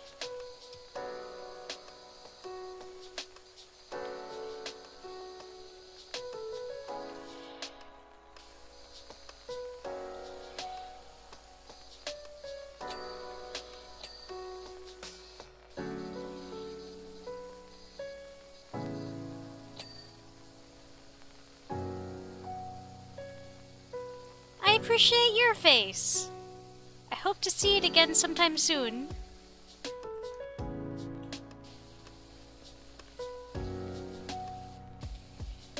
There are no hugs like Brian hugs.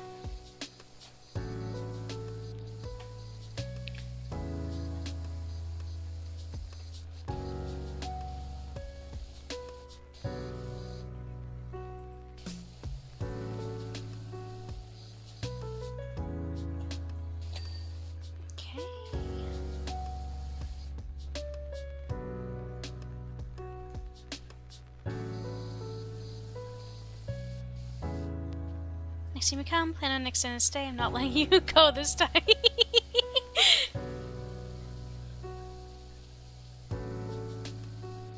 I will stay as long as I can. And hopefully this time not freak out over nothing.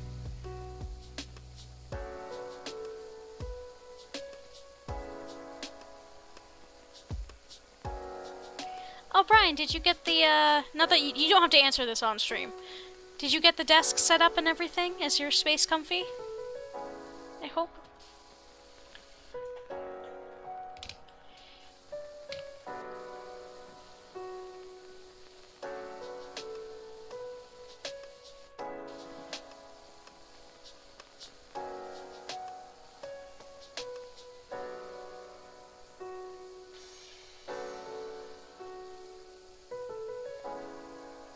There we go.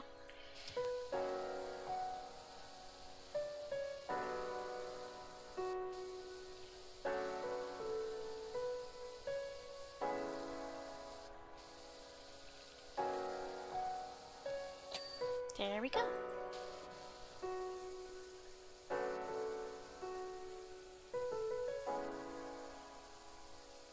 Said the girl from Despicable Me. No Despicable, yeah, but avoidable. Yeah, no, I completely understand. I do hope that once you do get it built and set up, that it sort of improves everything. I hope it's what you were looking for, and that the setup is good for you once the time comes. But yeah, make sure to take care of yourself, my mans. You deserve good things.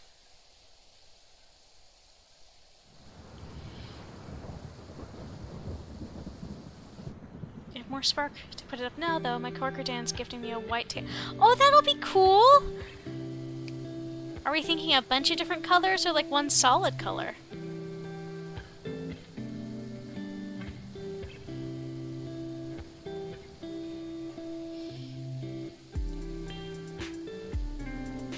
So I hope DIY project equals ambition for heavy. Yeah! I sure hope so. I hope it goes well.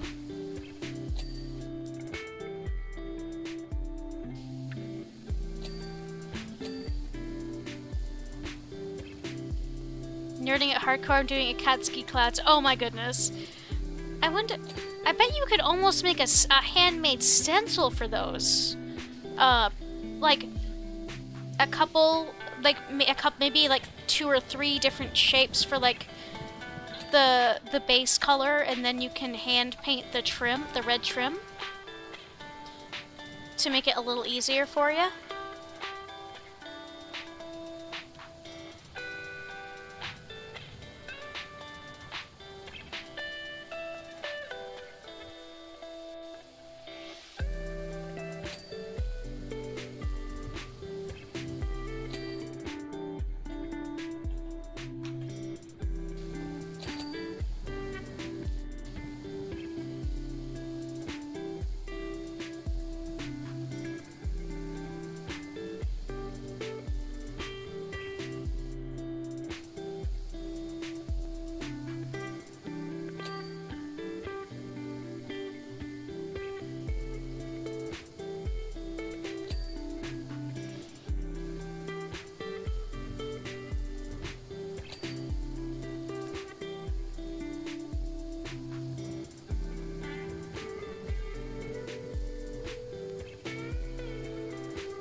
use paint market, or here, oh, doop, ah.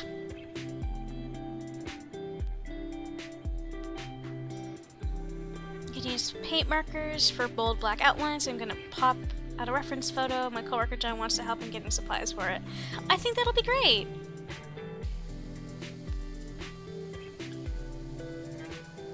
And the best thing about painting too is that if something goes wrong, you can just paint over it. Okay, so it's saying... Oh, good. I was sitting here like, I don't know where the rest of the dirt is. Well, I found it.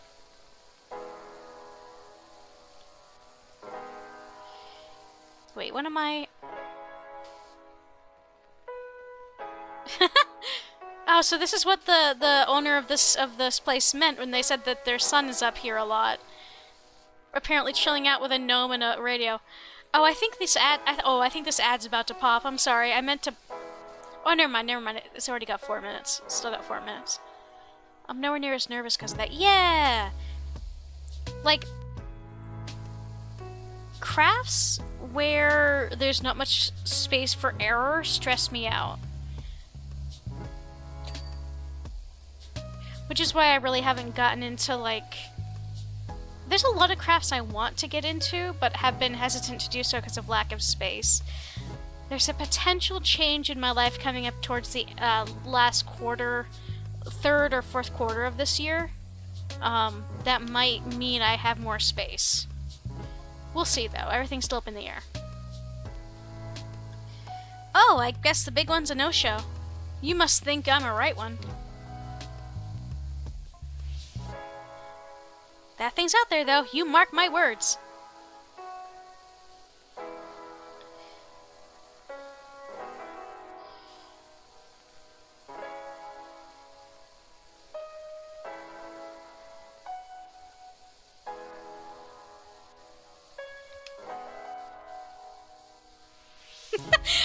Sorry, I'm abruptly reminded of that meme on Tumblr I saw where it was like, you know how the saying is cut twice, or measure twice, cut once? Someone did a post that was like, measure once, also cut once, no problem. And people making those words in various forms of, like, crafting poorly on purpose. Like, putting the words off center, or like barely fitting on the page. Someone made it in like embroidery, another person made it in like wood cutting. It just cracks me up. Bad on purpose crafts are very funny to me.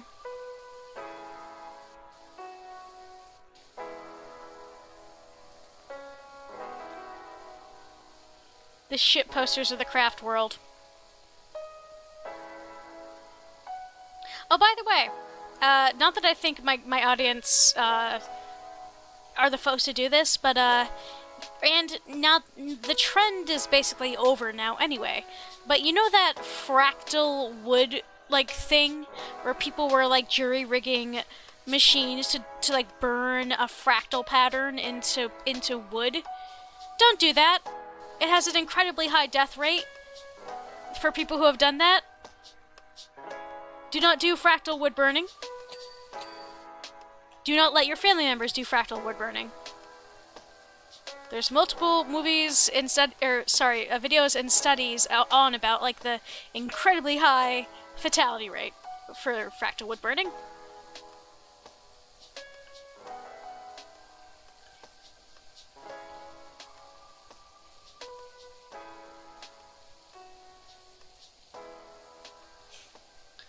Fractal wood burning. Not even once.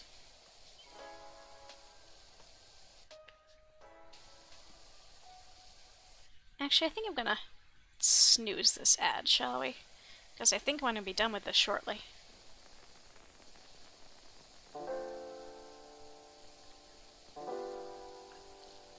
I've never heard of this, but now they need like a 5-minute share video PowerPoint as to why not to do it. Yeah, it's so basically it's like people like do a machine and it has an electric current and it's like an unprotected metal thing you you use clamps to add to wood to generate a you know, Lichtenberg scars? They do something similar in wood, and they burn it in a pretty pattern that you can't recreate, like, manually. Which, yeah, no, it looks, I must admit, it looks real cool. But a lot of people don't seem to understand that that is an extremely high electric current that is, you brush up against the unprotected wire with anything. Your clothes, your tools, your anything. You are dead. You are dead, and anyone who comes and tries to help you is also dead if they don't turn off the current before they touch you. Like, there was a news article about, like, a dude, like, a house fire, and people arrived, and they found that the husband had died, had gotten electrocuted to death, and his wife, who came into the room to try to help him, got electrocuted to death because she touched him before turning off the current, and then the house burned down. So yeah, don't do it. Just don't. Don't let your friends or family do it. Just don't.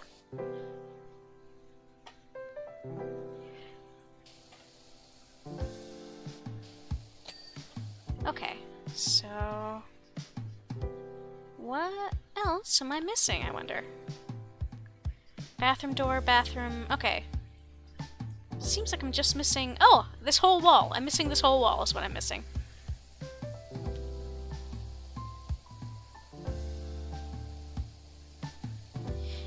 And the thing is, a lot of people were doing it because people were creating and selling kits for this as though they were safe. And, like, there just was not enough safety education going around. Like, a lot of men, especially, who were crafty, were getting into this. And, a lot of them were dying as a result. So, yeah. It's not good. It's part of why I am extremely...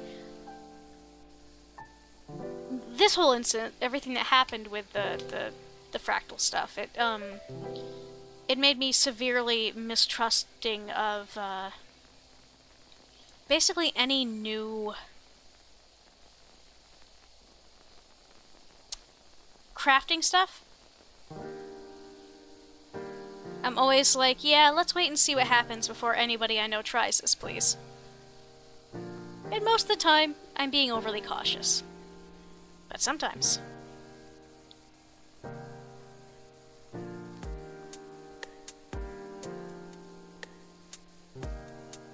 Kind of reminds me of the first DIYers.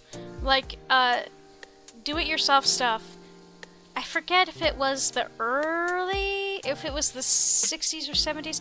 There was also a point in when electricity first became a thing, where people were encouraged to sort of figure stuff out on their own. And that resulted in a lot of deaths, because people would, like...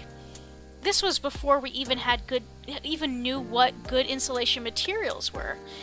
When people were first adding electricity to homes, first off, half the time they were not also getting rid of gas, which is a disastrous combination. And two, sometimes at that point, they were, like, insulating stuff, not with rubber, but sometimes with other metals, like lead, and sometimes with materials like wood. Very, very confusing. A very confusing time. Nobody was doing the tests, and there was a lot of terrible things happen as a result.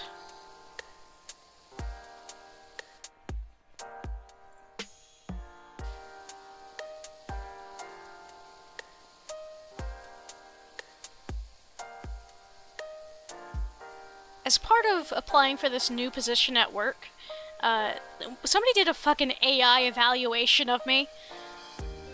They took, like, the info, the evaluation form my supervisor filled out and, like, fed it into an AI thing, and it spat out, like, some AI garbage.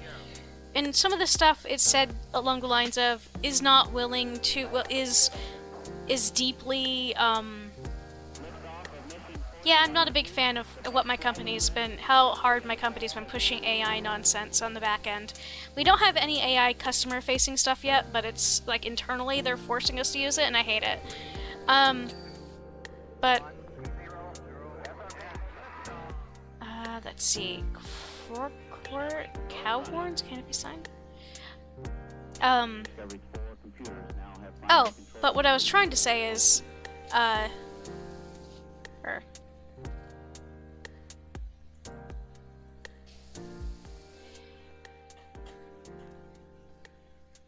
sorry, I'm getting so distracted. Anyway, it was something like the lines of, is unwilling to, or is very unlikely to proceed if she doesn't know the outcome of the situation and hasn't been told the correct ways to do it. And I'm like, yeah, no shit, Sherlock, is that not how everybody is? Which is, it's deeply confusing that folks aren't like that. Like, I'm sorry. Like, is that not... Are we not doing stuff that's evidence-based anymore?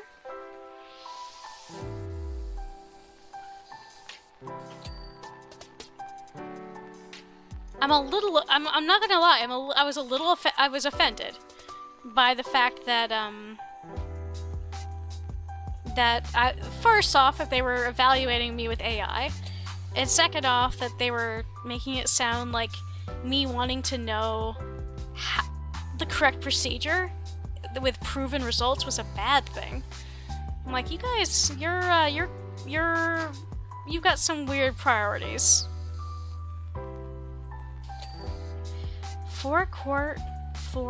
Where's the forecourt? Oh. It's this.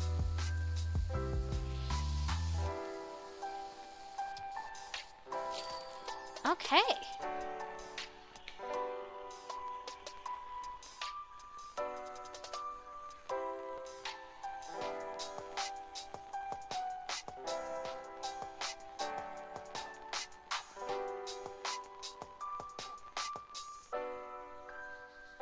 Sugar, I don't know what to say. Me and Ron have been out front for hours, gazing at her handiwork with tears in our eyes. We ain't seen the place looking like this for many a year. Anyway, look, Ron's given me this cheeky smile and dashed indoors, and now there's soul music floating out the window. Let's hope Marvin keeps himself onto that roof for a while. Oh my! I'd like to do the mobility scooter first. I know some folks complained about that merman's beam, but I weren't one of them. You see, I love giving folks a treat, and that beam fired a line straight over our retirement home, all the way to the Bullseye Superstore over the edge of town, on the edge of town. So every night I'd follow the beam there, just as the markdowns go out. Then I'd load up with as much discounted deliciousness as my scooter could handle. But then the beam went off just as I was shortcutting it through the national park. Made it out eventually, but those woods are denser than pound cake, and my scooter's not cut out for off-road racing. For off-roading, rather.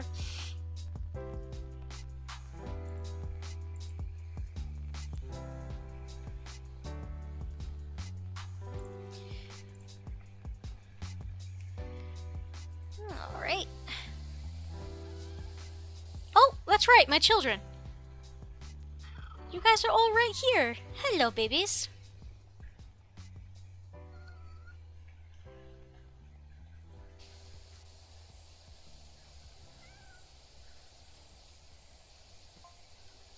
I may have found my way out of those woods, but the discounted snacks didn't.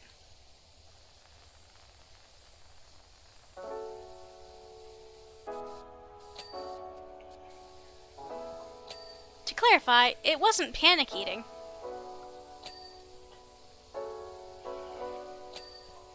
It's just the best before dates were fast approaching and I can't stand waste.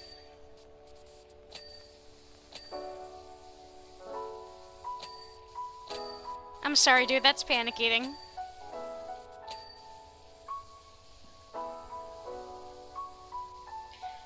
So I can't postpone that ad anymore, so it is going to pop in about 30 seconds here. Oh, this is cute. Look at it. See, what's it say? Grabbing bargains to go. Bucket or... I can't read that. It's too small. It's a cute thing, though.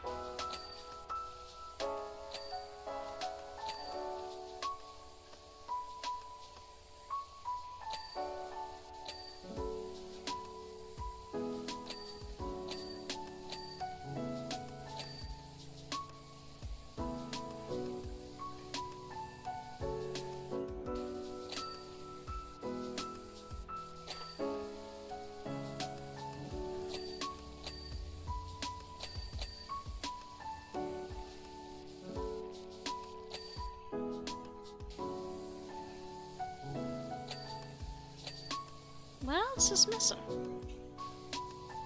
Or what else is still dirty, rather?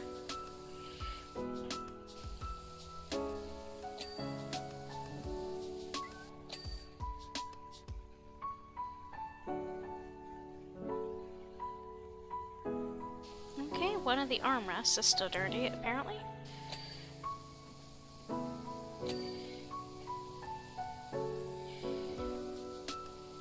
Okay, something in this is still dirty.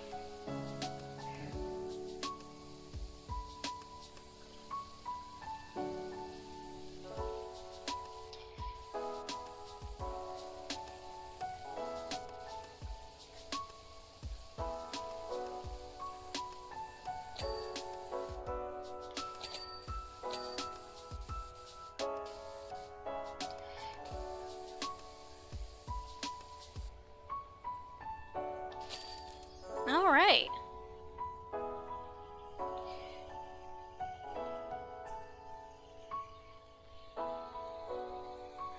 Amazing work, my friend. Scooter's scooting like a dream machine. I've already been to the stuff and run just down the way. It's not as good as the bullseye, but it'll do nicely till they figure out how to turn that beam back on. Oh, I've left you a red velvet cake as a special thanks. It was the only thing not on discount. That's how good a job you done. I do also like that his name is like Rusty. Is it Rusty something? Okay. So now we got the bandstand. Muckingham's Spring Festival is only a few short weeks away now, and that means the usual outdoor concert at the bandstand. Unfortunately, the band are refusing to play on it in its current condition. Deputy Warden Indy Clemson's already gone at it with a mop and bucket, but the removal of such profound dirt deposits require a grit they are yet to fully develop. This is one time I could say with certainty that what we need is someone with your diligence and hydraulic finesse.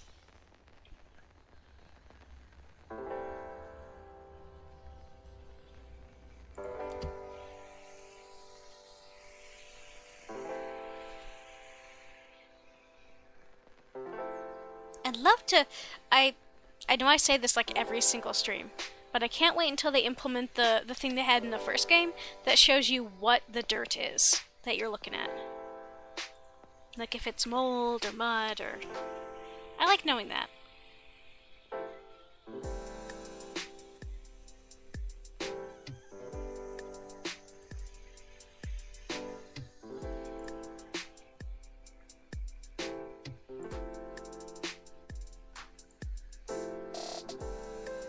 I'm just gonna wait to get properly started until ad break's over.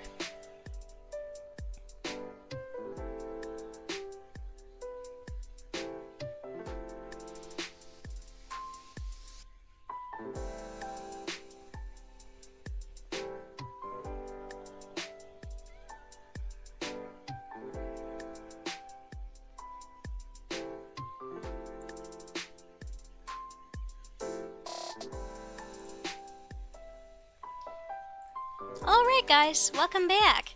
We're starting this job because this is where some bands have to come to play.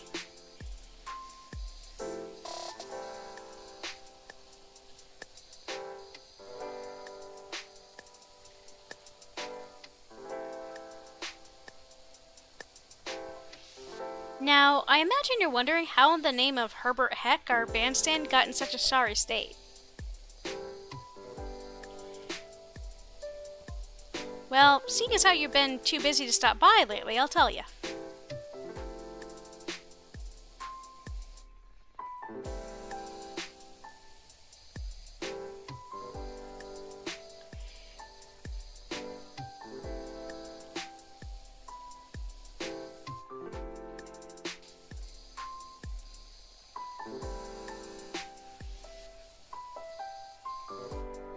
Oh, by the way, guys, so I saw a short the other day that I thought was really interesting. So, you know how a lot of doors have, like, an inset little square? Like, there's the big panel, and then there's smaller panels inside it? Turns out that was, actually an architectural way in the old days to, stop the door from warping.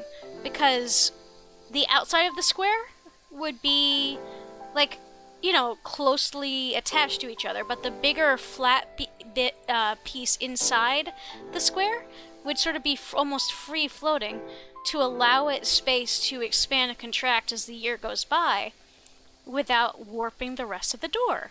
And nowadays, even when a lot of doors are not made out of wood anymore, so that's no longer necessary, they keep that for the aesthetic because it's familiar. So if you ever saw a door that has those squares and wondered why those squares exist, that's why. I thought that was really interesting.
Yeah, no wonder a power washer is needed and a bucket and mop didn't do much.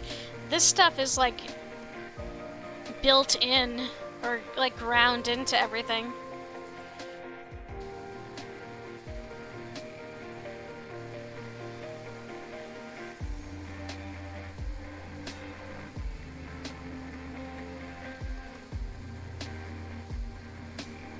This is the kind of dirt you need a scraper for. Or a power washer.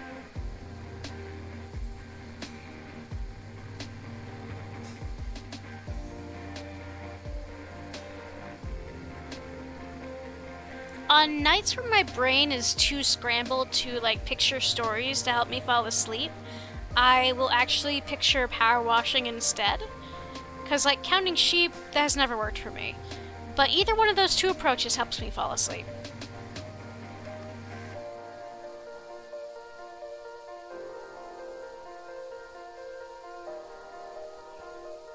Of course, you know all about that Muckingham merman appearing from nowhere deep in the desert and firing forth that blue beam of his day and night.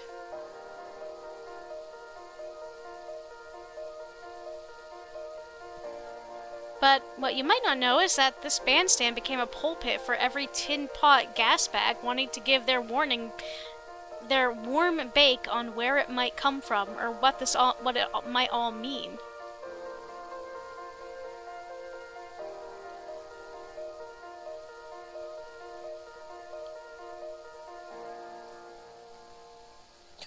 Okay, so there's that. Also, I gotta find my kids. And they're all right here. Hello, guys. Thank you for staying close so I could find you.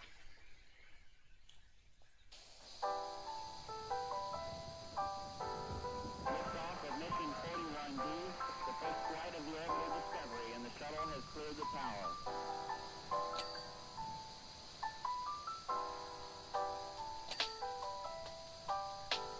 Discovery's 4 computers now have primary control of critical vehicle functions.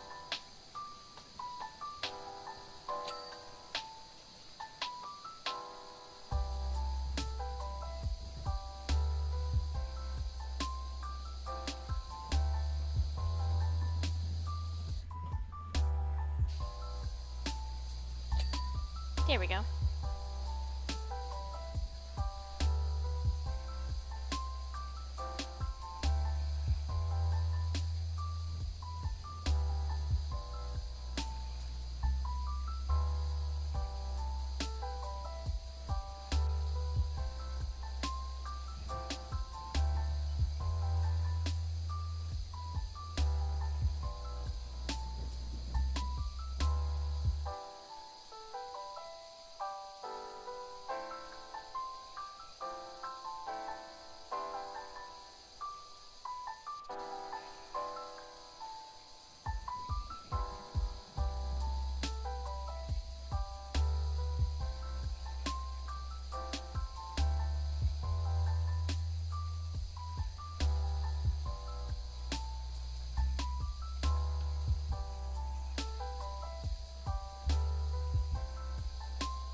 love how the bandstand has a hatch, just in case the band are tanking and need a quick getaway.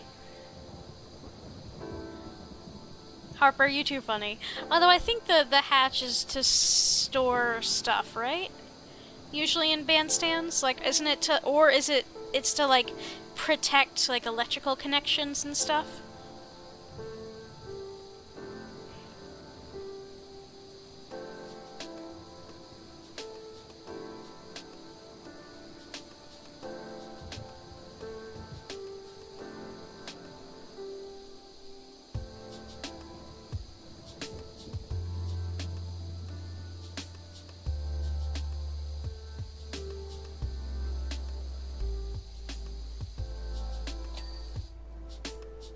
Okay, well there's that. I do want to do the outside of this first, so...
I do love this color for a bandstand, though.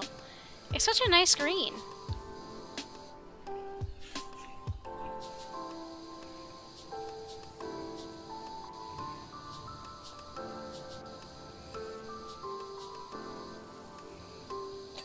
There we go.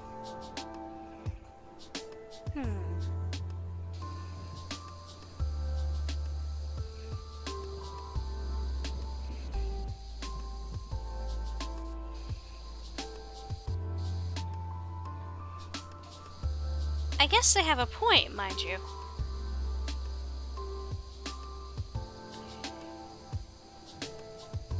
What does the merman's beam even do anyway? Stops the volcano from erupting. But that's not common knowledge. Okay, a couple years ago it might have helped neutralize Mount Rushless, thereby preventing an apocalyptic event. But what has it done since then? Okay, so it is public knowledge, okay.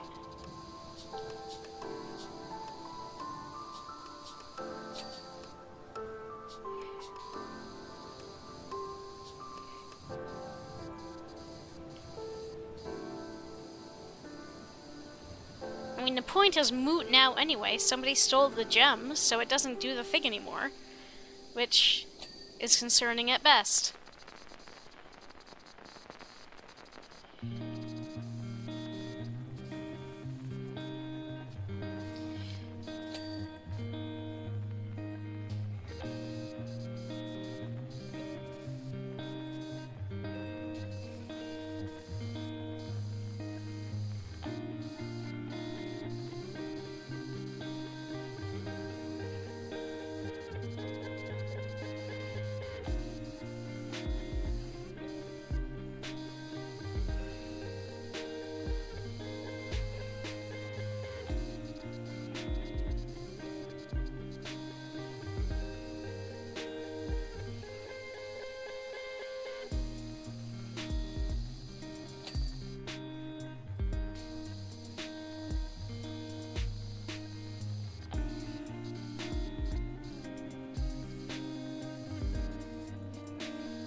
looks like the bandstand that's in the Commons. Though I suppose the design of a lot of American bandstands are roughly the same.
Okay.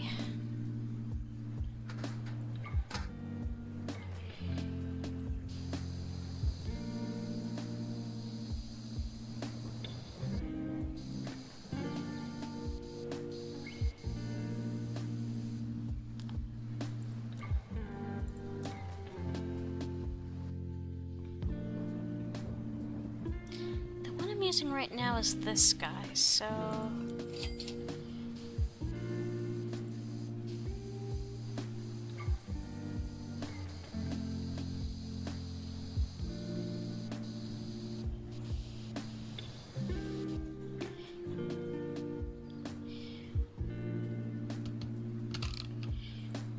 What if I actually just run around and do the tops here real quick?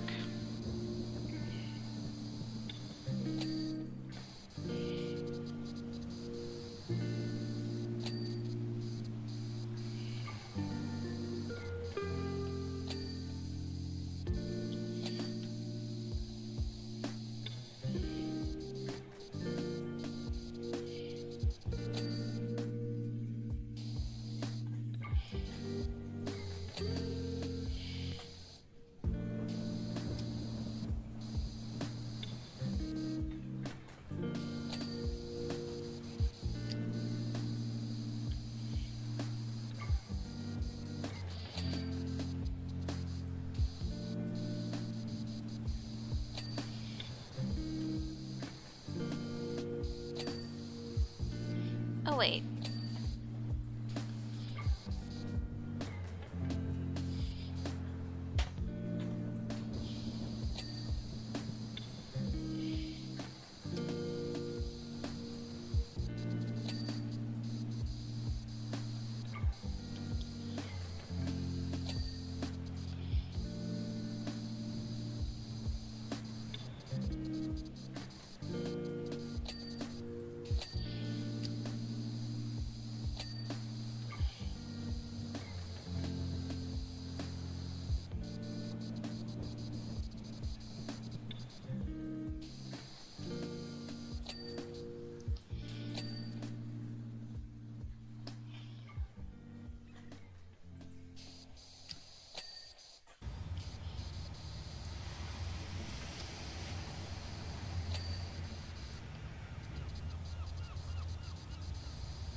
Okay. That helps. Or rather, I feel better about this now. Okay. Now let's resume this part of it, shall we?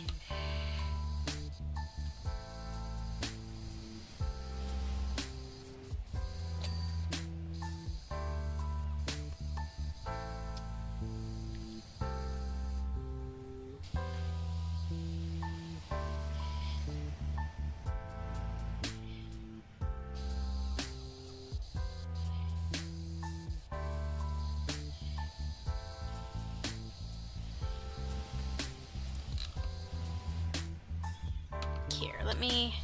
That's the problem with trying to clean right where the ladder is. It doesn't really work. Let's see how much I can get from down here.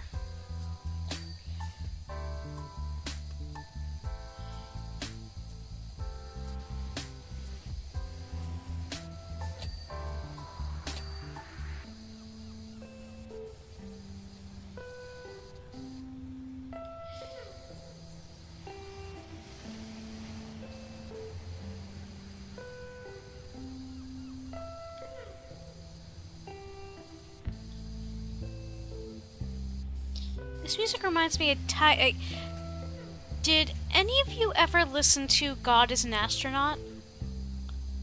They had some of the most incredibly beautiful music. I'm not sure if they've had any recent albums, but that was like my chill music in college and late high school.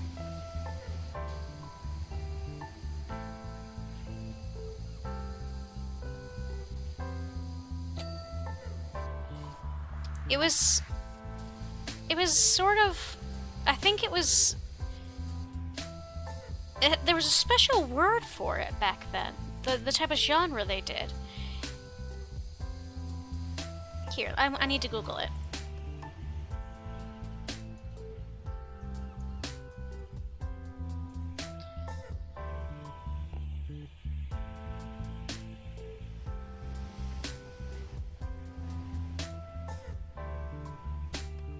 Oh, so it's known as post-rock.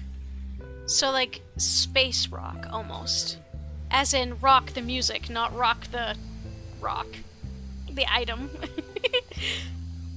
But no, if you want some really interesting music without lyrics, look up God is an Astronaut.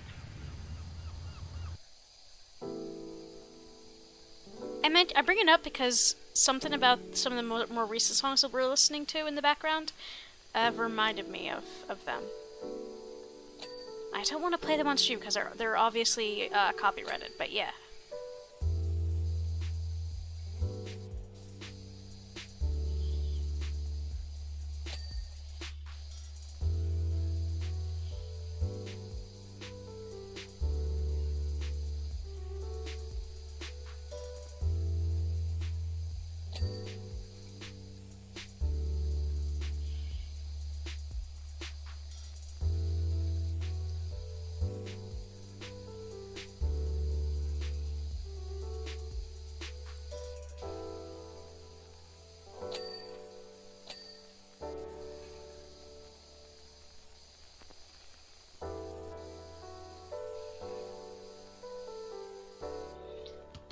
Okay.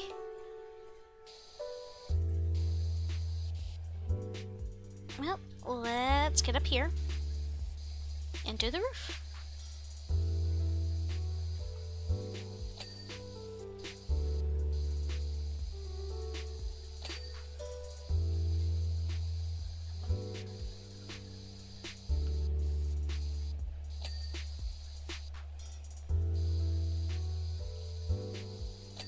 Now let's see, is this, yeah, look over there. I thought so. Over there is the fairgrounds, the carnival place where we've cleaned a bunch of stuff before. In this game and in the first game.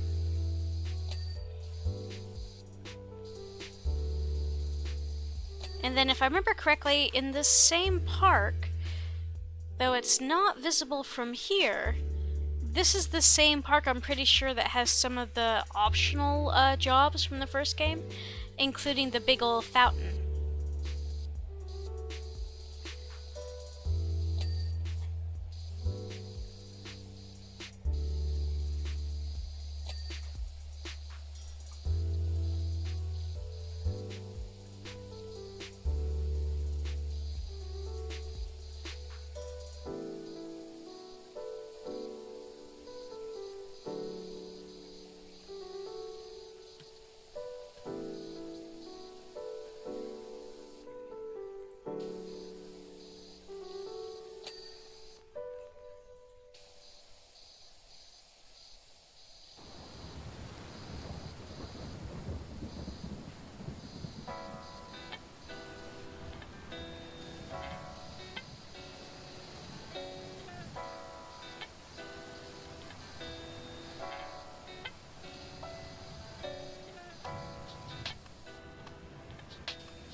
This is an interesting red. Fun fact, up until I was like 18 or 17 or 18, red was my favorite color. For whatever reason, though, at that point, I shifted over to blue being my favorite color, but I still wore a lot of red. Yeah. I'm not sure why that changed.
I must admit to very much enjoying the sound design in this game, and in the first game, because there's a satisfaction to the dings.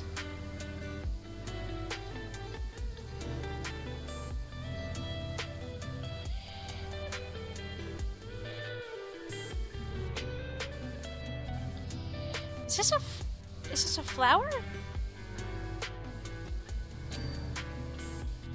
I guess so.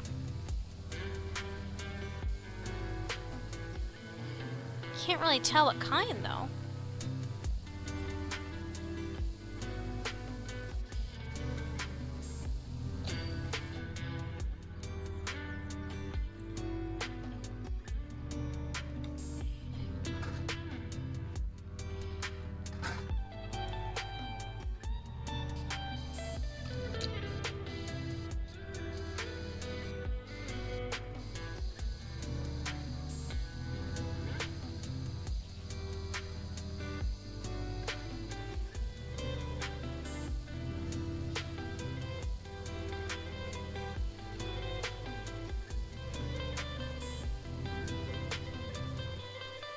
Actually, I think that flower at the top might have been a lily.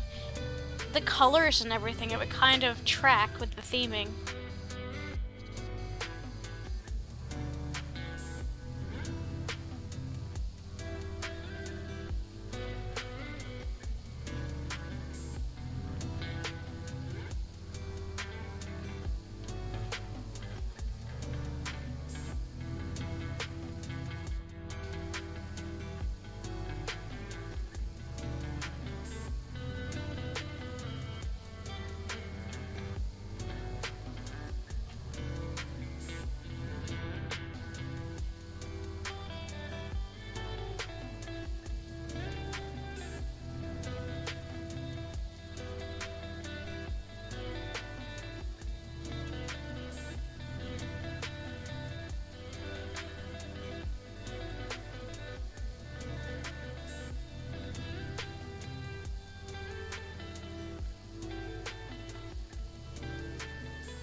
Okay, I'm gonna have to go to a different thing.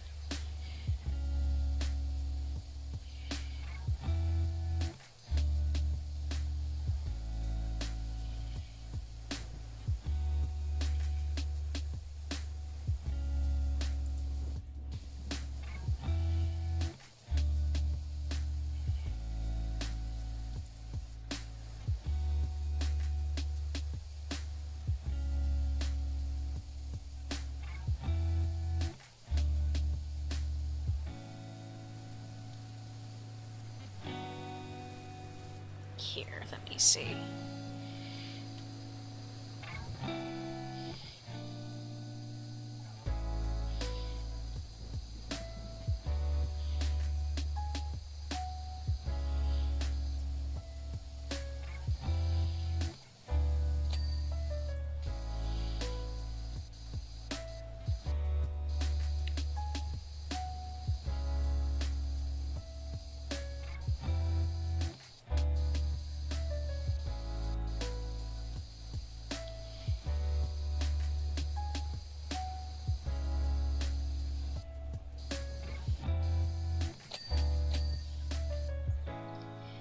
Okay.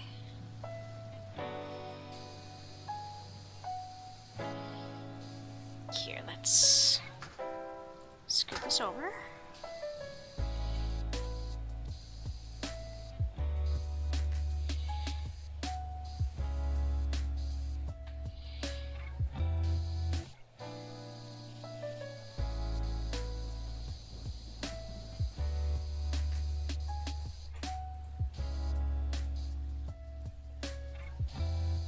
Where's the dirt on you, friend?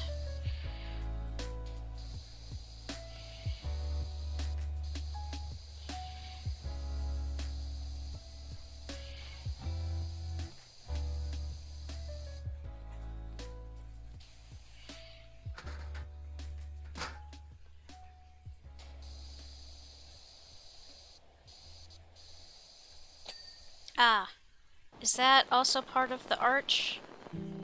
Oh, I can't tell.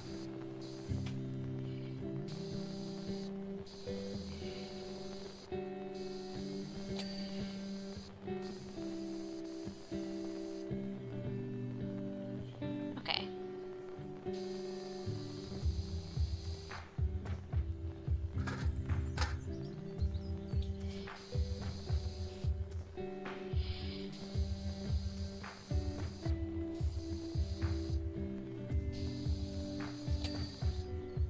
Ooh, okay, there's a bunch of stuff outside I didn't do. Well, not a bunch, but...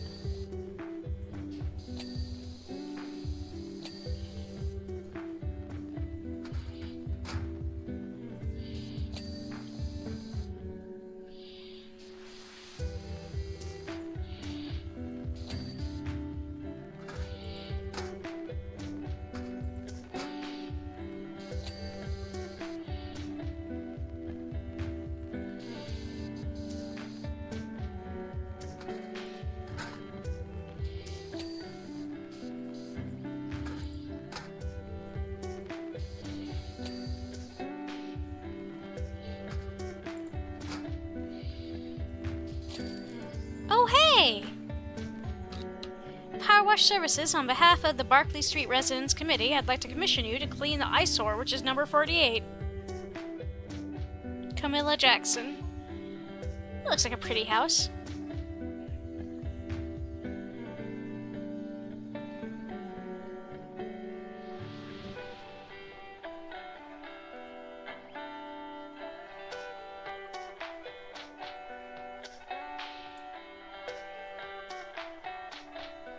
Dirt Finder. Indy informs me that you've done an incredible job, and never ceases to amaze me how something as persistent as dirt is shifted by something as wishy-washy as water. By the way, don't forget to book Ulysses in for her festival hat fitting. You know the cat's the star of the show, Park Warden. Only if Ulysses agrees. She doesn't belong to the mayor anymore. She's my baby. And we're only gonna have her do what she agrees with. We're not the mayor. That said, though, I do think that's it for me tonight, because this next level is wicked long. That's gonna take like another maybe hour and a half, 2 hours, and I am not staying up quite that late tonight. So thank you guys for joining me for tonight. This was fun. I kind of missed doing PowerWash Sim. So yeah, next weekend I think I'm going to switch off doing one of the hidden object games and PowerWash Sim, just to make it so that we don't blow through all of the content in PowerWash Sim 2 too fast. But yeah, guys, thank you again for popping by. Let's see, we do want to go say hi to somebody. GK is doing some Day Everything. Cuppa Joe's doing art. Aura and Aloy are doing the new Pokemon Legends. And Otterly's doing some games that they love. Night-night. Let's go ahead and let's go say hi to Otterly. It's been a little bit, and I love the fact that they're specifically playing games that they love as part of this new little stream series they're doing. I love that, and I want to support that, and they're also an excellent bean, so thank you guys again for coming by and keeping me company while I dig around on PowerWash Simulator 2. Take care, stay safe, and until we talk again, have a good one. Now, let's go say hi to Otterly.